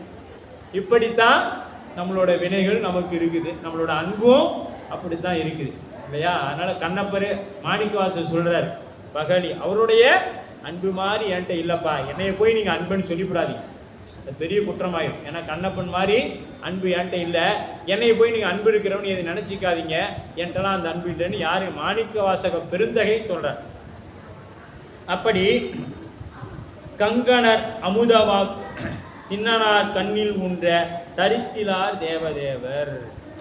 அடுத்தது பாருங்க, செங்கன் வெள்விடையின் பாகனார் தின்னனார் தம்மையாண்ட அங்கனார் திரு காலத்தி அற்புத திருக்கை அன்பர் தங்கன் முன் இடந்து கையை தடுக்க 3 அடுக்குனாக கங்கணர் அமுதவாக்கு கண் அப்ப நிற்க கண் அப்ப நிற்க கண் அப்ப நிற்க என்று 3 முறை சுவாமி சொல்றாரு. ஏன் சொன்னா போதாதா? அவர் நிறுத்திக்க மாட்டாரா? ஏன்னா பெருமானே பேசுறான், திருமேனியிலிருந்து ஒரு அசரீரி வாக்கு வருகிறது, கண் அப்ப நிற்க அப்படின்னு 3 முறை. ஏன் 3 முறை சொல்லணும்? தீபாராதனை காமிச்சோம்னா 3 முறை காமிக்கணுங்க. முத்துப்பல்லக்கை ஞானசம்பந்த பெருமான் வாங்கும் பொழுது 3 முறை வளம் வந்துதான் அந்த முத்துப்பல்லக்கை பெற்றுக்கொண்டார். ஏன்னா அது பெருமான் கொடுத்த எதையுமே 3 முறை வள வர வேண்டும் என்பது மரபு. அப்ப இன்னைக்கும் நாம் எங்கேயாவது போனோம்னா ஒரு வழக்காடு மன்றத்தில் கூப்பிடுறாங்க, என்ன பண்றாங்க? 3 முறை ஒருடைய பெயரை உச்சரிப்பான். சுவாமிக்கு தீபாராதனை பண்றோம், 3 முறை தீபம் காமிக்கணும், 3 முறை வலப்பக்கமாக புகை காமிக்கணும், நறும்புகை பத்தி குச்சி காமிக்கணும். அன்னம்பாளிப்பு 3 முறை தீர்த்தம் எடுத்து விடணும். ஆத்ம தத்துவம் சிவத்தத்துவமாய சுவாகா இப்படி 3 முறை எடுத்து சுவாமிக்கு அதை கொடுக்கணும். இப்படி எல்லாமே 3 முறை. அதனால தான் இங்கே என்ன பண்ணாரு? கண் அப்ப நிற்க கண் அப்ப நிற்க கண் அப்ப நிற்க என்று 3 அடுக்குனாக கங்கணர் அமுதவாக்கு. பெருமான் பாம்பை எங்கெங்க வச்சிருப்பாரு? கங்கணமா கையில போட்டிருப்பாரு, கழுத்துல போட்டிருப்பாரு, சடையில போட்டிருப்பாரு, அரணா கையில இடுப்புல போட்டுக்குவாரு. எல்லாமே அவருக்கு என்னது? பாம்பு தான், நாகம்தான். அதனாலதான் கங்கண அடுத்து நாக கங்கண. சுவாமி என்ன பண்றாரு? நாகத்தையே கங்கணமாக போட்டு கொண்டிருக்கக்கூடியவன். கங்கணர் அமுத வாக்கு கண்ணப்ப நிற்க என்றார். இப்ப வெறும் சத்தம் மட்டும் வந்துச்சுன்னா என்ன ஆகும்? நிறுத்திருப்பாரா? இல்லை. இது அவருக்கு தான் என்ன பண்ணாரு? அவங்க அப்பா பேசணும்னு காது கேட்கல. காது கேட்கல என்ன ஆகும்? புத்தி சித்தம் என்னாது? சிவத்தை நாடி நிற்கு. சித்தமலம் அறிவித்து சிவமாக்கி எனையாண்ட அத்தன் என கருளியவார் யார் வருவார் அச்சோர். அப்ப அந்த சித்தம் ஒரு பொருளை நோக்கி சிந்தித்து கொண்டிருக்கும் பொழுது, நம்ம இப்போ அந்த சாலையில் நடந்து கொண்டு போகிறோம், ரோட்டில் நடந்து போயிட்டு இருக்கிறோம்.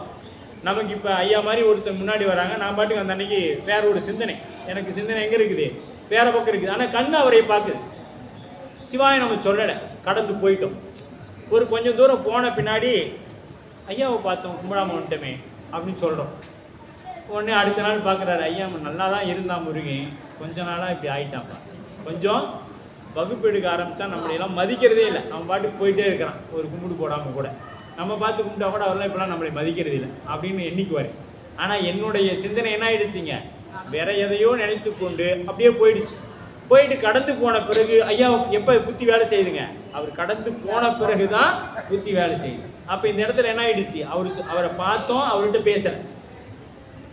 ஏன்னா அவர் கண்ணில் பட்டு உள்ளார போய் புத்திக்கு போய் வரக்கு முன்னாடி, ஆர்டர் போகிறதுக்கு முன்னாடி நான் கடந்து போயிட்டேன். அது மாதிரி தின்னனார் கண்ணப்பர் என்ன பண்ணுறாரு? அங்கே அந்த ஓசையை கேட்டு நிறுத்த முடியாமல் போயிட்டாருன்னா, கண்ணு நோண்டிட்டாருன்னா என்ன பண்ணிடுவார்? ஒன்றும் பண்ண முடியாதேங்கிறதுக்காக என்ன பண்ணி அந்த திருமேனியிலிருந்து ஒரு கரம் நீண்டு வந்து பிடித்தது. பேணி இனி இதன் மேல் உண்டோ பேரு இனி.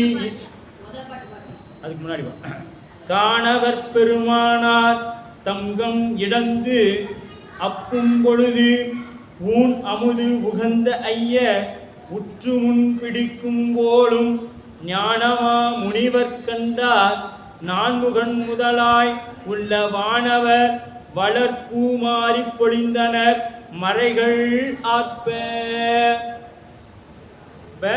காணவர் பெருமானார் தங்கன் இடந்து அப்பும் பொழுது, காணத்துக்கு அந்த வனத்திற்கு பெருமானாக இருக்கக்கூடியவன் யாருக்கு? நாம தாங்க அந்த வனத்தில் இருக்கக்கூடிய மிருகங்கள். நாம் ஏதோ கண்ணப்ப நாயனார் வேற எங்கேயோ இருக்கிறாரு அப்படின்னு நாம் நினச்சிட்டு இருக்கிறோம். அவரும் இங்கே தான் இருக்கிறாரு. அவர் அந்த வேட்டையாடக்கூடிய மிருகங்கள் நாமளும் இங்கே தான் இருக்கோம். நாமளும் இங்கே தான் இருக்கிறோம். அதான் வகுப்புலேயே சொல்லியிருந்தோமே, வனத்தில் இருக்கக்கூடிய மிருகங்களை எல்லாம் நம்மளைய கண்டா பயப்படுது. ஏன்னா சிங்கனா அதோட குணம், அதோட தொழிலை தான் அது செய்யும். பாம்புனா அது போய் மிதிச்சியாக தான் கொத்தும். புலி பசிச்சாலும் படிக்கனாலும் சிக்கினியாக வேட்டையாடும். நரி தந்திரம் பண்ணி சாப்பிடும். ஆனால் இது அத்தனை குணமும் ஒன்றாக நம்மகிட்ட தான் இருக்குது. எப்போ சிங்கமாக இருப்போம், எப்போ நரியாக இருப்போம், எப்போ சீருவோம் ஒன்றும் நமக்கு தெரியாது. நேரத்திற்கு தகுந்தால் போல அது நான் அந்த வலைத்தளங்களில் கூட பார்த்தேன். பச்சைவந்தி கூட நம்மளை பார்த்தா தற்கொலை பண்ணிக்குவோம். நானாச்சு கொஞ்ச நேரம் கழிச்சு தான் நிறம் மாறுறேன். மனிதன் உடனுடனாக நிறம் மாறுறான். அவனால என்னோட போட்டி செய்ய முடியல, அது செத்து போயிடும் இல்லையா? அந்த மாதிரி தான் நம்மளுடைய குணங்கள் இருக்குது இல்லையா? அப்படியெல்லாம் நாம் இருக்கிறோம். ஆனால் இவர் பார்த்தீங்களா, காணவர் பெருமானார் தம் கண் இழந்து அப்பும் பொழுது, அது அப்பும் பொழுது ஏன்னா இவர் அவ்வளோதான் சாமிக்கு கொடுக்கணும் முடிவு பண்ணிட்டார். இது மேலே யாராவது சொல்லி மட்டும் அவர் கேட்க போகிறாரா என்ன? அவர் கேட்க போதா காது இல்லையே. அந்த செவிகால் கேள்மீன்களோ எதை கேட்குது? சிவன் எம் இறை செம்பவள பெருமானை பற்றி தான் அது கேட்குது. கண்ணு பெருமானை தான் பார்த்துச்சு. ஐம்புலன்களும் பெருமானை பற்றியே நின்றது. நாம் ஐம்புலன்களும் பெருமான்கிட்ட நின்னாலும் என்ன பண்ணுது? ஐம்புலன்களும் ஐந்தை பற்றி நிற்குது. நம்மளோட நிலை ஐம்புலன்களும் ஐந்தை பற்றி நிற்கிறது. அவருடைய ஐம்புலன்களும் இறைவனை பற்றியே நின்றது. அப்ப காணவர் பெருமான் ஊன் அமுத உகந்த ஐயர் உற்று முன் பிடிக்கும் பொழுது ஞானமா முனிவர் கண்டார். இது யாருங்க? சிவகோசரி கனவுல கண்டார்.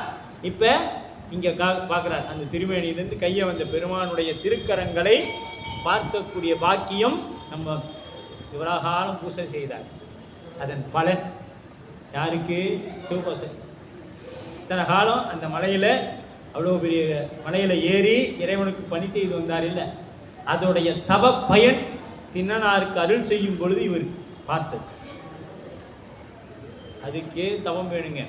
ஏங்க இதுக்கெல்லாம் தவம் வேணுமா? ஆமாங்க, அடுத்தவங்களுக்கு அருள் செய்வதை பார்க்கறதுக்கும் தவம் வேணும்.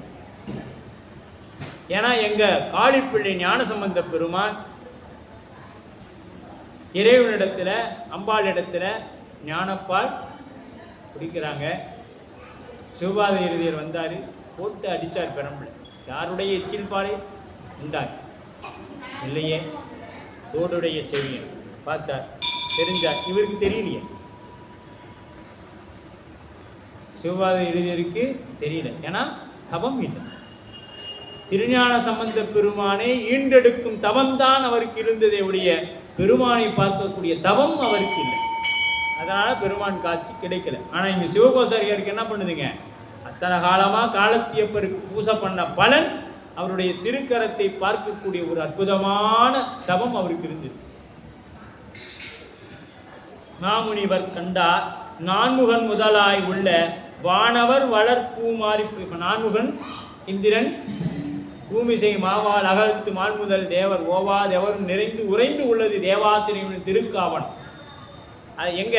தேவாசிரியர் திருக்காவணத்தில் அடியாரிடத்தில் ஆசி பெறுவதற்காக நான்முகன்னா யாருங்க? பிரம்மா. திருமால் போய் வரிசையில் நிற்பாங்க. இப்ப கண்ணப்பருக்கு பூமாரி பொழியிறாங்க. வானவர் வளர்ப்பூமாறி பொழிந்தனர் மறைகள் ஆற்ப. வேத மந்திரங்கள் முழங்க என்ன பண்றாங்க, அப்படியே பூவா மாறி மழையா பொழியுது, பூமழையாக பொழிகின்றது.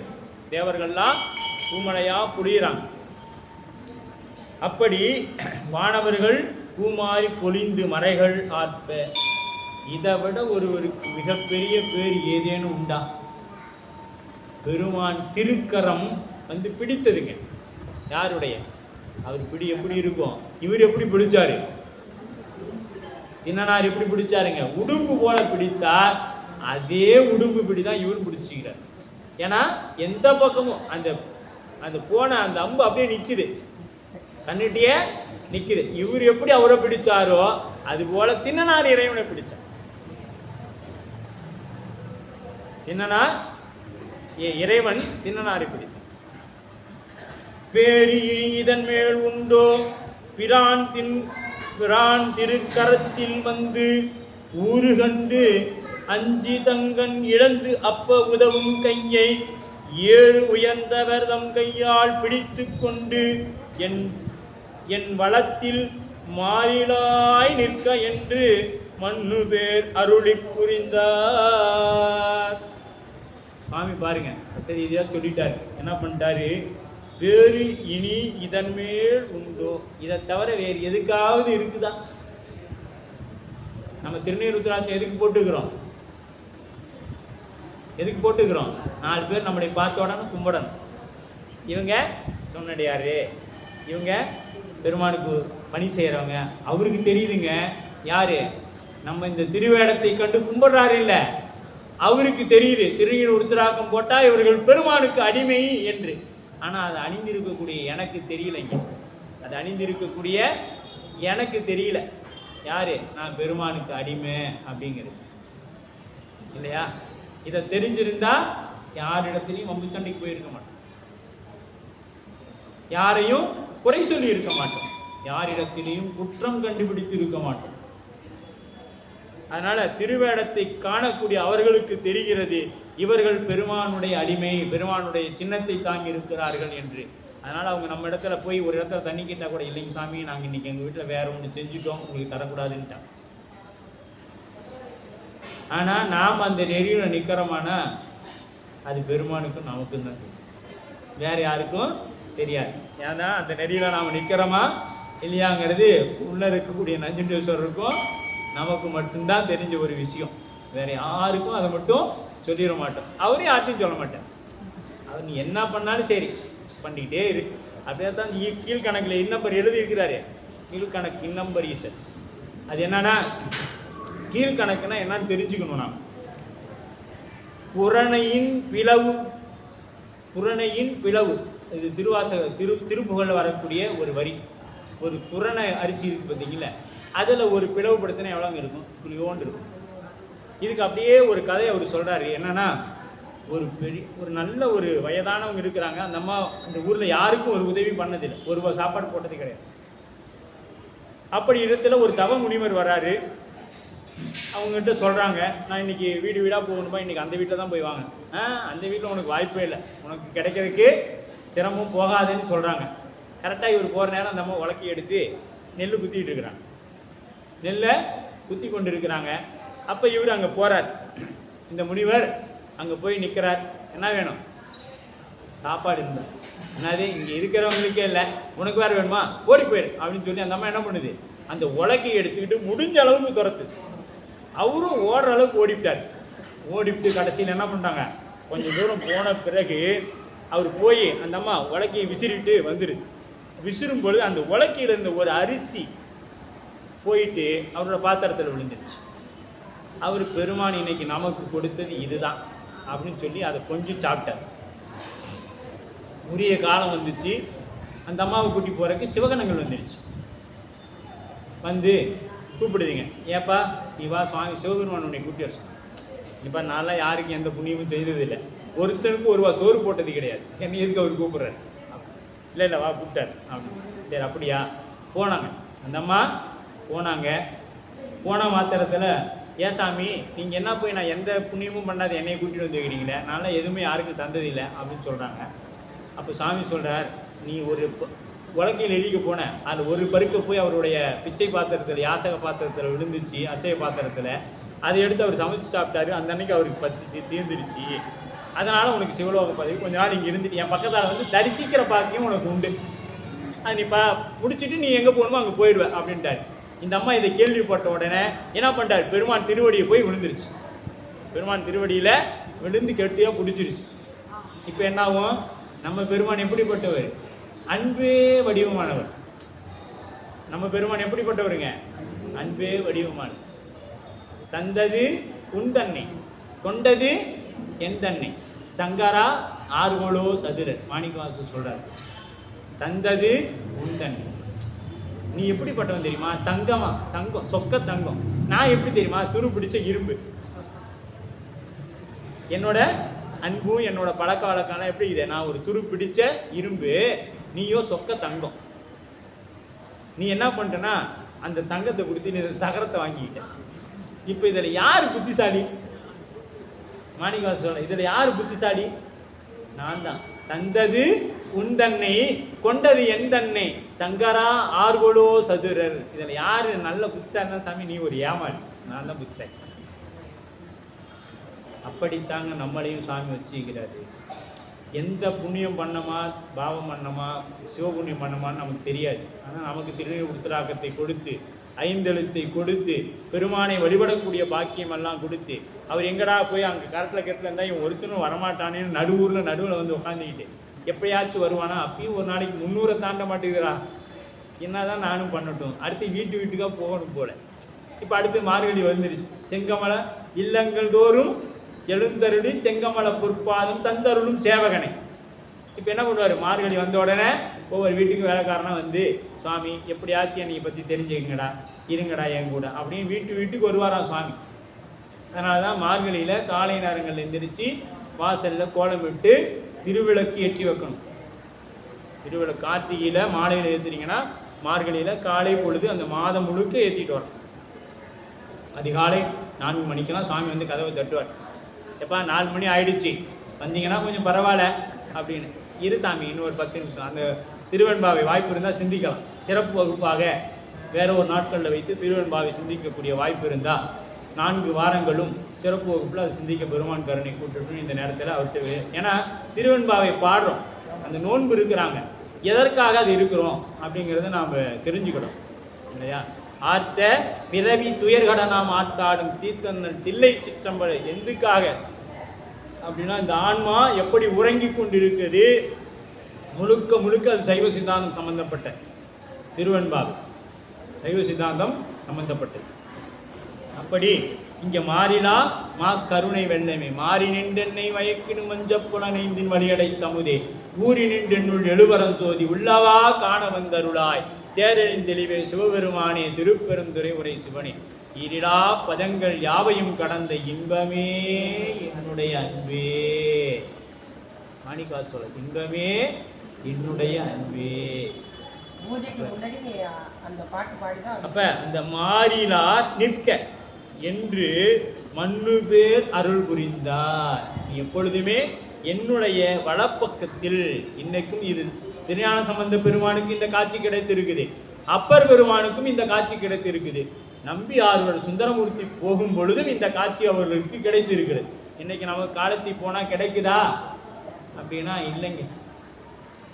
ஏன்னா அந்த அளவுக்கு நமக்கு இன்னும் தவம் இல்லை. அவர்களுக்கெல்லாம் கிடைத்தது வேற எந்த நாயன்மாருக்கும் இல்லாத ஒரு சிறப்பு. 12 திருமுறையிலும் போற்றப்படக்கூடிய ஒரே நாயனார் திருக்கண்ணப்ப எம்பிரான் கண்ணப்ப நாயனார் மட்டும்தான் 12 திருமுறையிலும் போற்றப்படுகிறது. வேற எந்த நாயன்மாருக்கும் அப்படி ஒரு வாய்ப்பு இல்லை. அப்ப இவர் எல்லாருக்கும் முன்பாக இருந்திருக்கிறார் என்பதில் எல்லளவும் நமக்கு ஐயம் வரக்கூடாது. மங்குள்வாள் காலத்தி மன்னனால் கண்ணில் புன்னி தங்கனால் மாற்ற பெற்ற தலைவர் தாள் தலைமேல் கொண்டே கங்கை வாழ் சடையார் வாழும் கடவுரில் கலையனாராம் பொங்கிய புகழின் மிக்கார் திருத்தொண்டு புகழல் உற்றேன். நம்ம நம்பியாரூரர் எப்பொழுதுமே ஒரு நாயன்மார் முடிக்கும் பொழுது அடுத்த நாயன்மார் புகழை பேசி சங்கிலி தொடர்பாகத்தான் நமக்கு அந்த செய்யுள்கள் அமைக்கப்பட்டிருக்கும். அப்படி மங்குள் வாழ் திருக்காலத்தி மன்னனார், அப்ப திருக்காலத்தில வாழக்கூடிய பெருமானார் இவர் எப்படிப்பட்டவர்? இவருடைய நாடு நம் அன்பில் தொடர்ந்து வரவங்க அப்படியே கொஞ்சம் சிந்தனையில் வைத்துக் கொள்ளுங்கள். மீண்டும் ஒரு நினைவூட்டல். இவர் ஏன்னா கண்ணப்ப நாயனார் எப்படிப்பட்டவருங்க? எல்லாருக்கும் முன்பாக இருந்தவர், எல்லா திருமுறையும் போற்றி வழிபாடு செய்து இருக்கப்பட்டக்கூடியவர். இவர் எப்ப முக்தி அடைந்தார் அப்படின்னா எப்ப சொல்லணும்? தை மாதம் மிருகசீரிட நட்சத்திரம், 3வது நட்சத்திரம். தை மாதத்தில் வரக்கூடிய அஸ்வினி, பரணி, கிருத்திகை, அதுக்கு அடுத்து 4வது நட்சத்திரம் ரோகிணி, 5 ரோகிணி, மிருகசீரிட நட்சத்திரம். தை மாதத்தில் வரக்கூடிய மிருகசீரிட நட்சத்திரத்தில் பெருமான் திருவடியில் இரண்டல கலந்த நாள். இதை நினைவு வைத்துக் கொள்ளணும். அடுத்தது இவர் அந்த இருந்த நாடு போத்தும்பி நாடு. இதெல்லாம் அப்படியே சிந்தனையில் வைங்க. ஏன்னா நாம் இந்த வகுப்பு 2வது முறையாக எடப்பாடியில் சிந்திக்கக்கூடிய ஒரு வாய்ப்பு நமக்கு கிடைத்திருக்கு இல்லையா? அதனால இது போத்தும்பி நாடு. அந்த நாட்டுக்கு பேரு போத்தும்பி நாடு. அவர் இருந்த ஊருக்கு பேர், அந்த மலைக்கு பேரு உடுப்பூர். அந்த மலைக்கு பேர் உடுப்பூர். அவருடைய தந்தை பெயர் நாகன், தாயார் பெயர் தத்தை. ஏன்னா சேக்கிழார் எல்லாருக்கும் எல்லா இடத்துக்கும் குறிப்பிடுறது கிடையாது. எல்லா நாயன்மாருக்கும் இந்த அளவுக்கு விரிவாக கொடுத்திருக்கிறாரானா இல்லை, ஒரு சிலருக்கு மட்டும்தான். சிறுதொண்ட நாயனாரில் வேலைக்காரியை பேசுவார், சிறுதொண்ட நாயனாரில் வேலைக்காரியை பேசுவார். இப்படி ஒவ்வொரு நாயன்மார் வரலாறையும் ஒரு சிலரை பேசுவாங்க. ஆனால் இதில் எத்தனை பேரை இவர் சொல்லியிருக்கிறார் பாருங்க. நாகன், தத்தை, அடுத்தது அவர்களுக்கு குருவாக இருந்தவங்க தேவராட்டி. இப்போ அவருக்கு தினனாருக்கு நட்பாக இருந்தவர் நாணன், காடன். இதை நாம் எதற்கு உதாரணமாக எடுத்துக்கொண்டோம்? சரி, நல்வினைக்கு நாகனும் தீவினைக்கு காடனுமாக காடன், நாணன் இருவரையும் எடுத்துக்கொண்டோம். அடுத்தது இந்த தலத்திற்கு, இந்த காலத்தி மலைக்கு நதி எதுங்க? பொன்முகிலி ஆறு. இந்த நதி எந்த பக்கமாக போகும் அப்படின்னு பார்த்தீங்களா? எல்லாம் வடக்குல இருந்து தெற்கு நோக்கி வந்தாக்க இந்த நதி தெற்குலேருந்து வடக்கை நோக்கி போகும். பொன்முகிலி ஆறு வடக்கை நோக்கி போகும். அதனால் அவ்வளவு சிறப்பு வாய்ந்ததாக இருக்கும். இந்த காலத்தியோட திருக்காலத்தி அப்பர் சுவாமிக்கு பேர் என்னங்க? காலத்தி அப்பர். அம்பாள் பேரு ஞான பூங்கோதை. அம்பாள் பேரு ஞான பூங்கோதை. இதுக்கு தல விருட்சம் அப்படின்னு பார்த்தீங்களா, வில்வம், கல்லை மரமும் வில்வமும் தான் இதுக்கு விருட்சமாக இருக்கிறது. தீர்த்தம் பிரம்ம தீர்த்தம், சரஸ்வதி தீர்த்தம், சூரிய தீர்த்தம். இந்த 3 தீர்த்தங்கள். அதுக்கு அடுத்தது இது ஏன் ஸ்ரீகாலத்தி அப்படின்னு வந்ததுன்னு சொல்லுங்க அப்படின்னு கேட்டோம்னா இதெல்லாம் தெரிஞ்சுக்கணுங்க. ஏன்னா புராணம் படிக்கிறோம், கேட்டால் சொல்லக்கூடிய அளவில் நாம் இருக்கணும். திருக்காலத்தி அப்படின்னு வந்துச்சிங்கன்னா சிலந்தி, யானை, பாம்பு வழிபட்ட தலம். சிலந்தி, யானை, பாம்பு வழிபட்டதனால இதுக்கு காலத்தி அப்படிங்கிற பேர். சீனா சிலந்தி, காலம்னா பாம்பு, ஆழகாலம் விஷம் சொல்கிறோம் இல்லையா, அந்த மாதிரி காலம்னா பாம்பு, அத்தினா யானை. அப்போ சீர்காழி அப்படிங்கிறது, இது காலத்தி அப்படிங்கிறது பாம்பு, யானை, சிலந்தி வழிபட்ட தலம். இது நம்ம புராணத்தில் இன்னொரு இடத்துல யானையும் சிலந்தி வழிபட்டது. அது சொல்லுங்க எங்கன்னு? திரு ஆனைக்கா.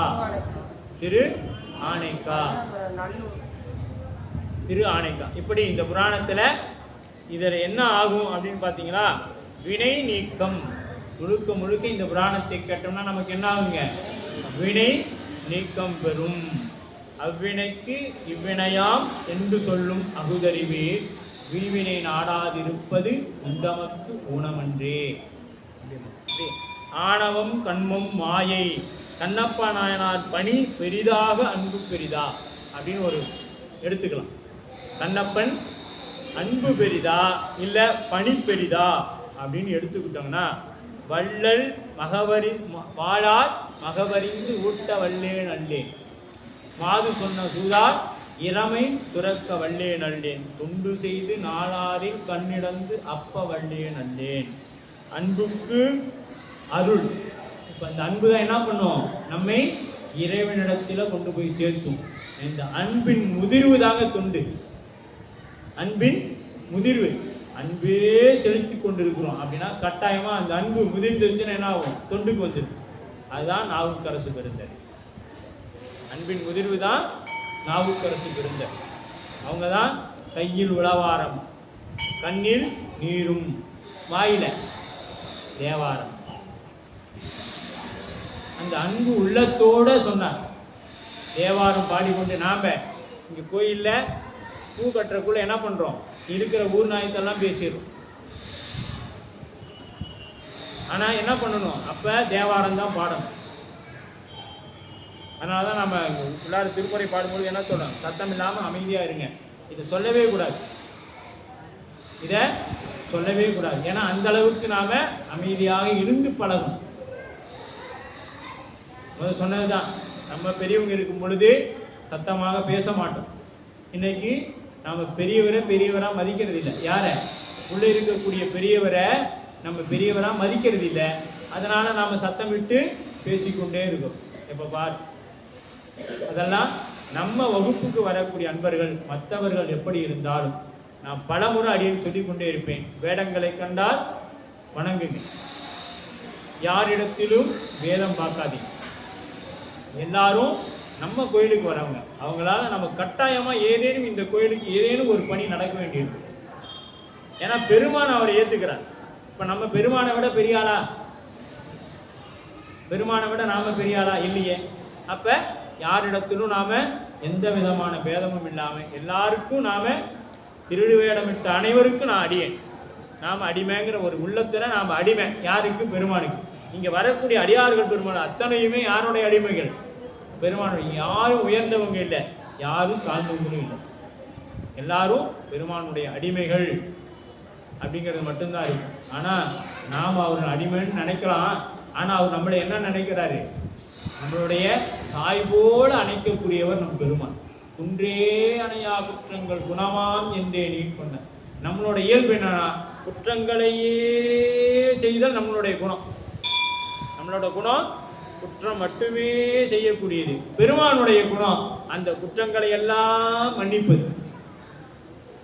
குற்றங்களை எல்லாம் மன்னிப்பது தான் பெருமானுடைய குணம். ஆனால் குன்றே அணையா குற்றங்கள் குணமாம் என்றே நீ கொண்டால் என் தான் கெட்டது இறங்கிடா என் தோல் முக்கன் எம்மானே நன்றே செய்வாய் பிழை செய்வாய். நானும் அதற்கு நாயகமே பாரு எங்கள் மாணிக்க வாசகர் பெருந்தர். அவர் எப்பொழுதுமே நீ என்ன பண்ணாலும் சரி விடு, நம்ம பையன் தானே பண்ணிட்டு போகிறான், அது சரி பண்ணிக்கோ அப்படின்னு சுவாமி என்ன பண்ணுவாருங்க, அரவணை. நம்மளுடைய குற்றம் எப்படி இருக்கும், குன்றே அணையா குற்றங்கள், ஒரு குன்றே அணையா குற்றங்கள் குணமாக சுவாமி எல்லாமே குணமாக கொண்டுவார். அது அவனோட குணம் அப்படித்தான் சரியாயிக்குவான்பா. இப்போ ஒரு பையன் தப்பு பண்ணுறான், அது அப்பாவுக்கும் தெரியும், போய் சொன்னோம்னா இல்லை என் பையன்லாம் அப்படி இல்லை சரியாயிடும், அப்படி இருந்தாலும் அவன் சரி பண்ணிக்குவான்பா, அவன் வாழ்க்கை அவன் பார்த்துக்குவான் அப்படி தான் சொல்லுவார். ஆனால் அப்புறம் தனியாக கூப்பிட்டு மிரட்டுவார். எல்லாரும் முன்னாடி என்ன சொல்லுவார், அவன் சரி பண்ணிக்குவாப்பா, அவனா அப்படி இல்லை அப்படி தான் சொல்லுவாங்க. அந்த வார்த்தை அவனை மாற்றும். இது அடியனுடைய அனுபவம். அதனால் அப்படி இன்பம் தலைக்கக்கூடியது அந்த வேலை. அன்புங்கிறது அருள் இல்லையா. அப்படி பாரம் ஈசன் பணியலாது உண்டில ஈர அன்பில யாதும் குறைவில வீரம் என்னால் விரம்பும் தகையதோ திருக்குள்ள சிறப்பு. இது ஆரம் கண்டிகை ஆடையும் தந்தையே பாரம் ஈசன் பணியலாது உண்டில ஈர அன்பின். அந்த ஈர அன்புன்னு இருந்தால் அந்த இடத்துல என்ன இருக்கும், ஈரம். அழுகை எப்போ ஒருத்தருக்கு வரும்னா, இறைவன்பால் அன்பு இருந்தால் அழுக வரும்.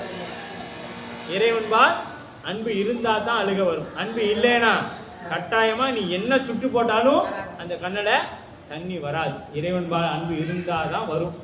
அப்போ அதனால தான் சொன்னாங்க, ஈர அன்பில யாதும் குறைவில வீரம் என்னால் விளம்பும் தகையதோ.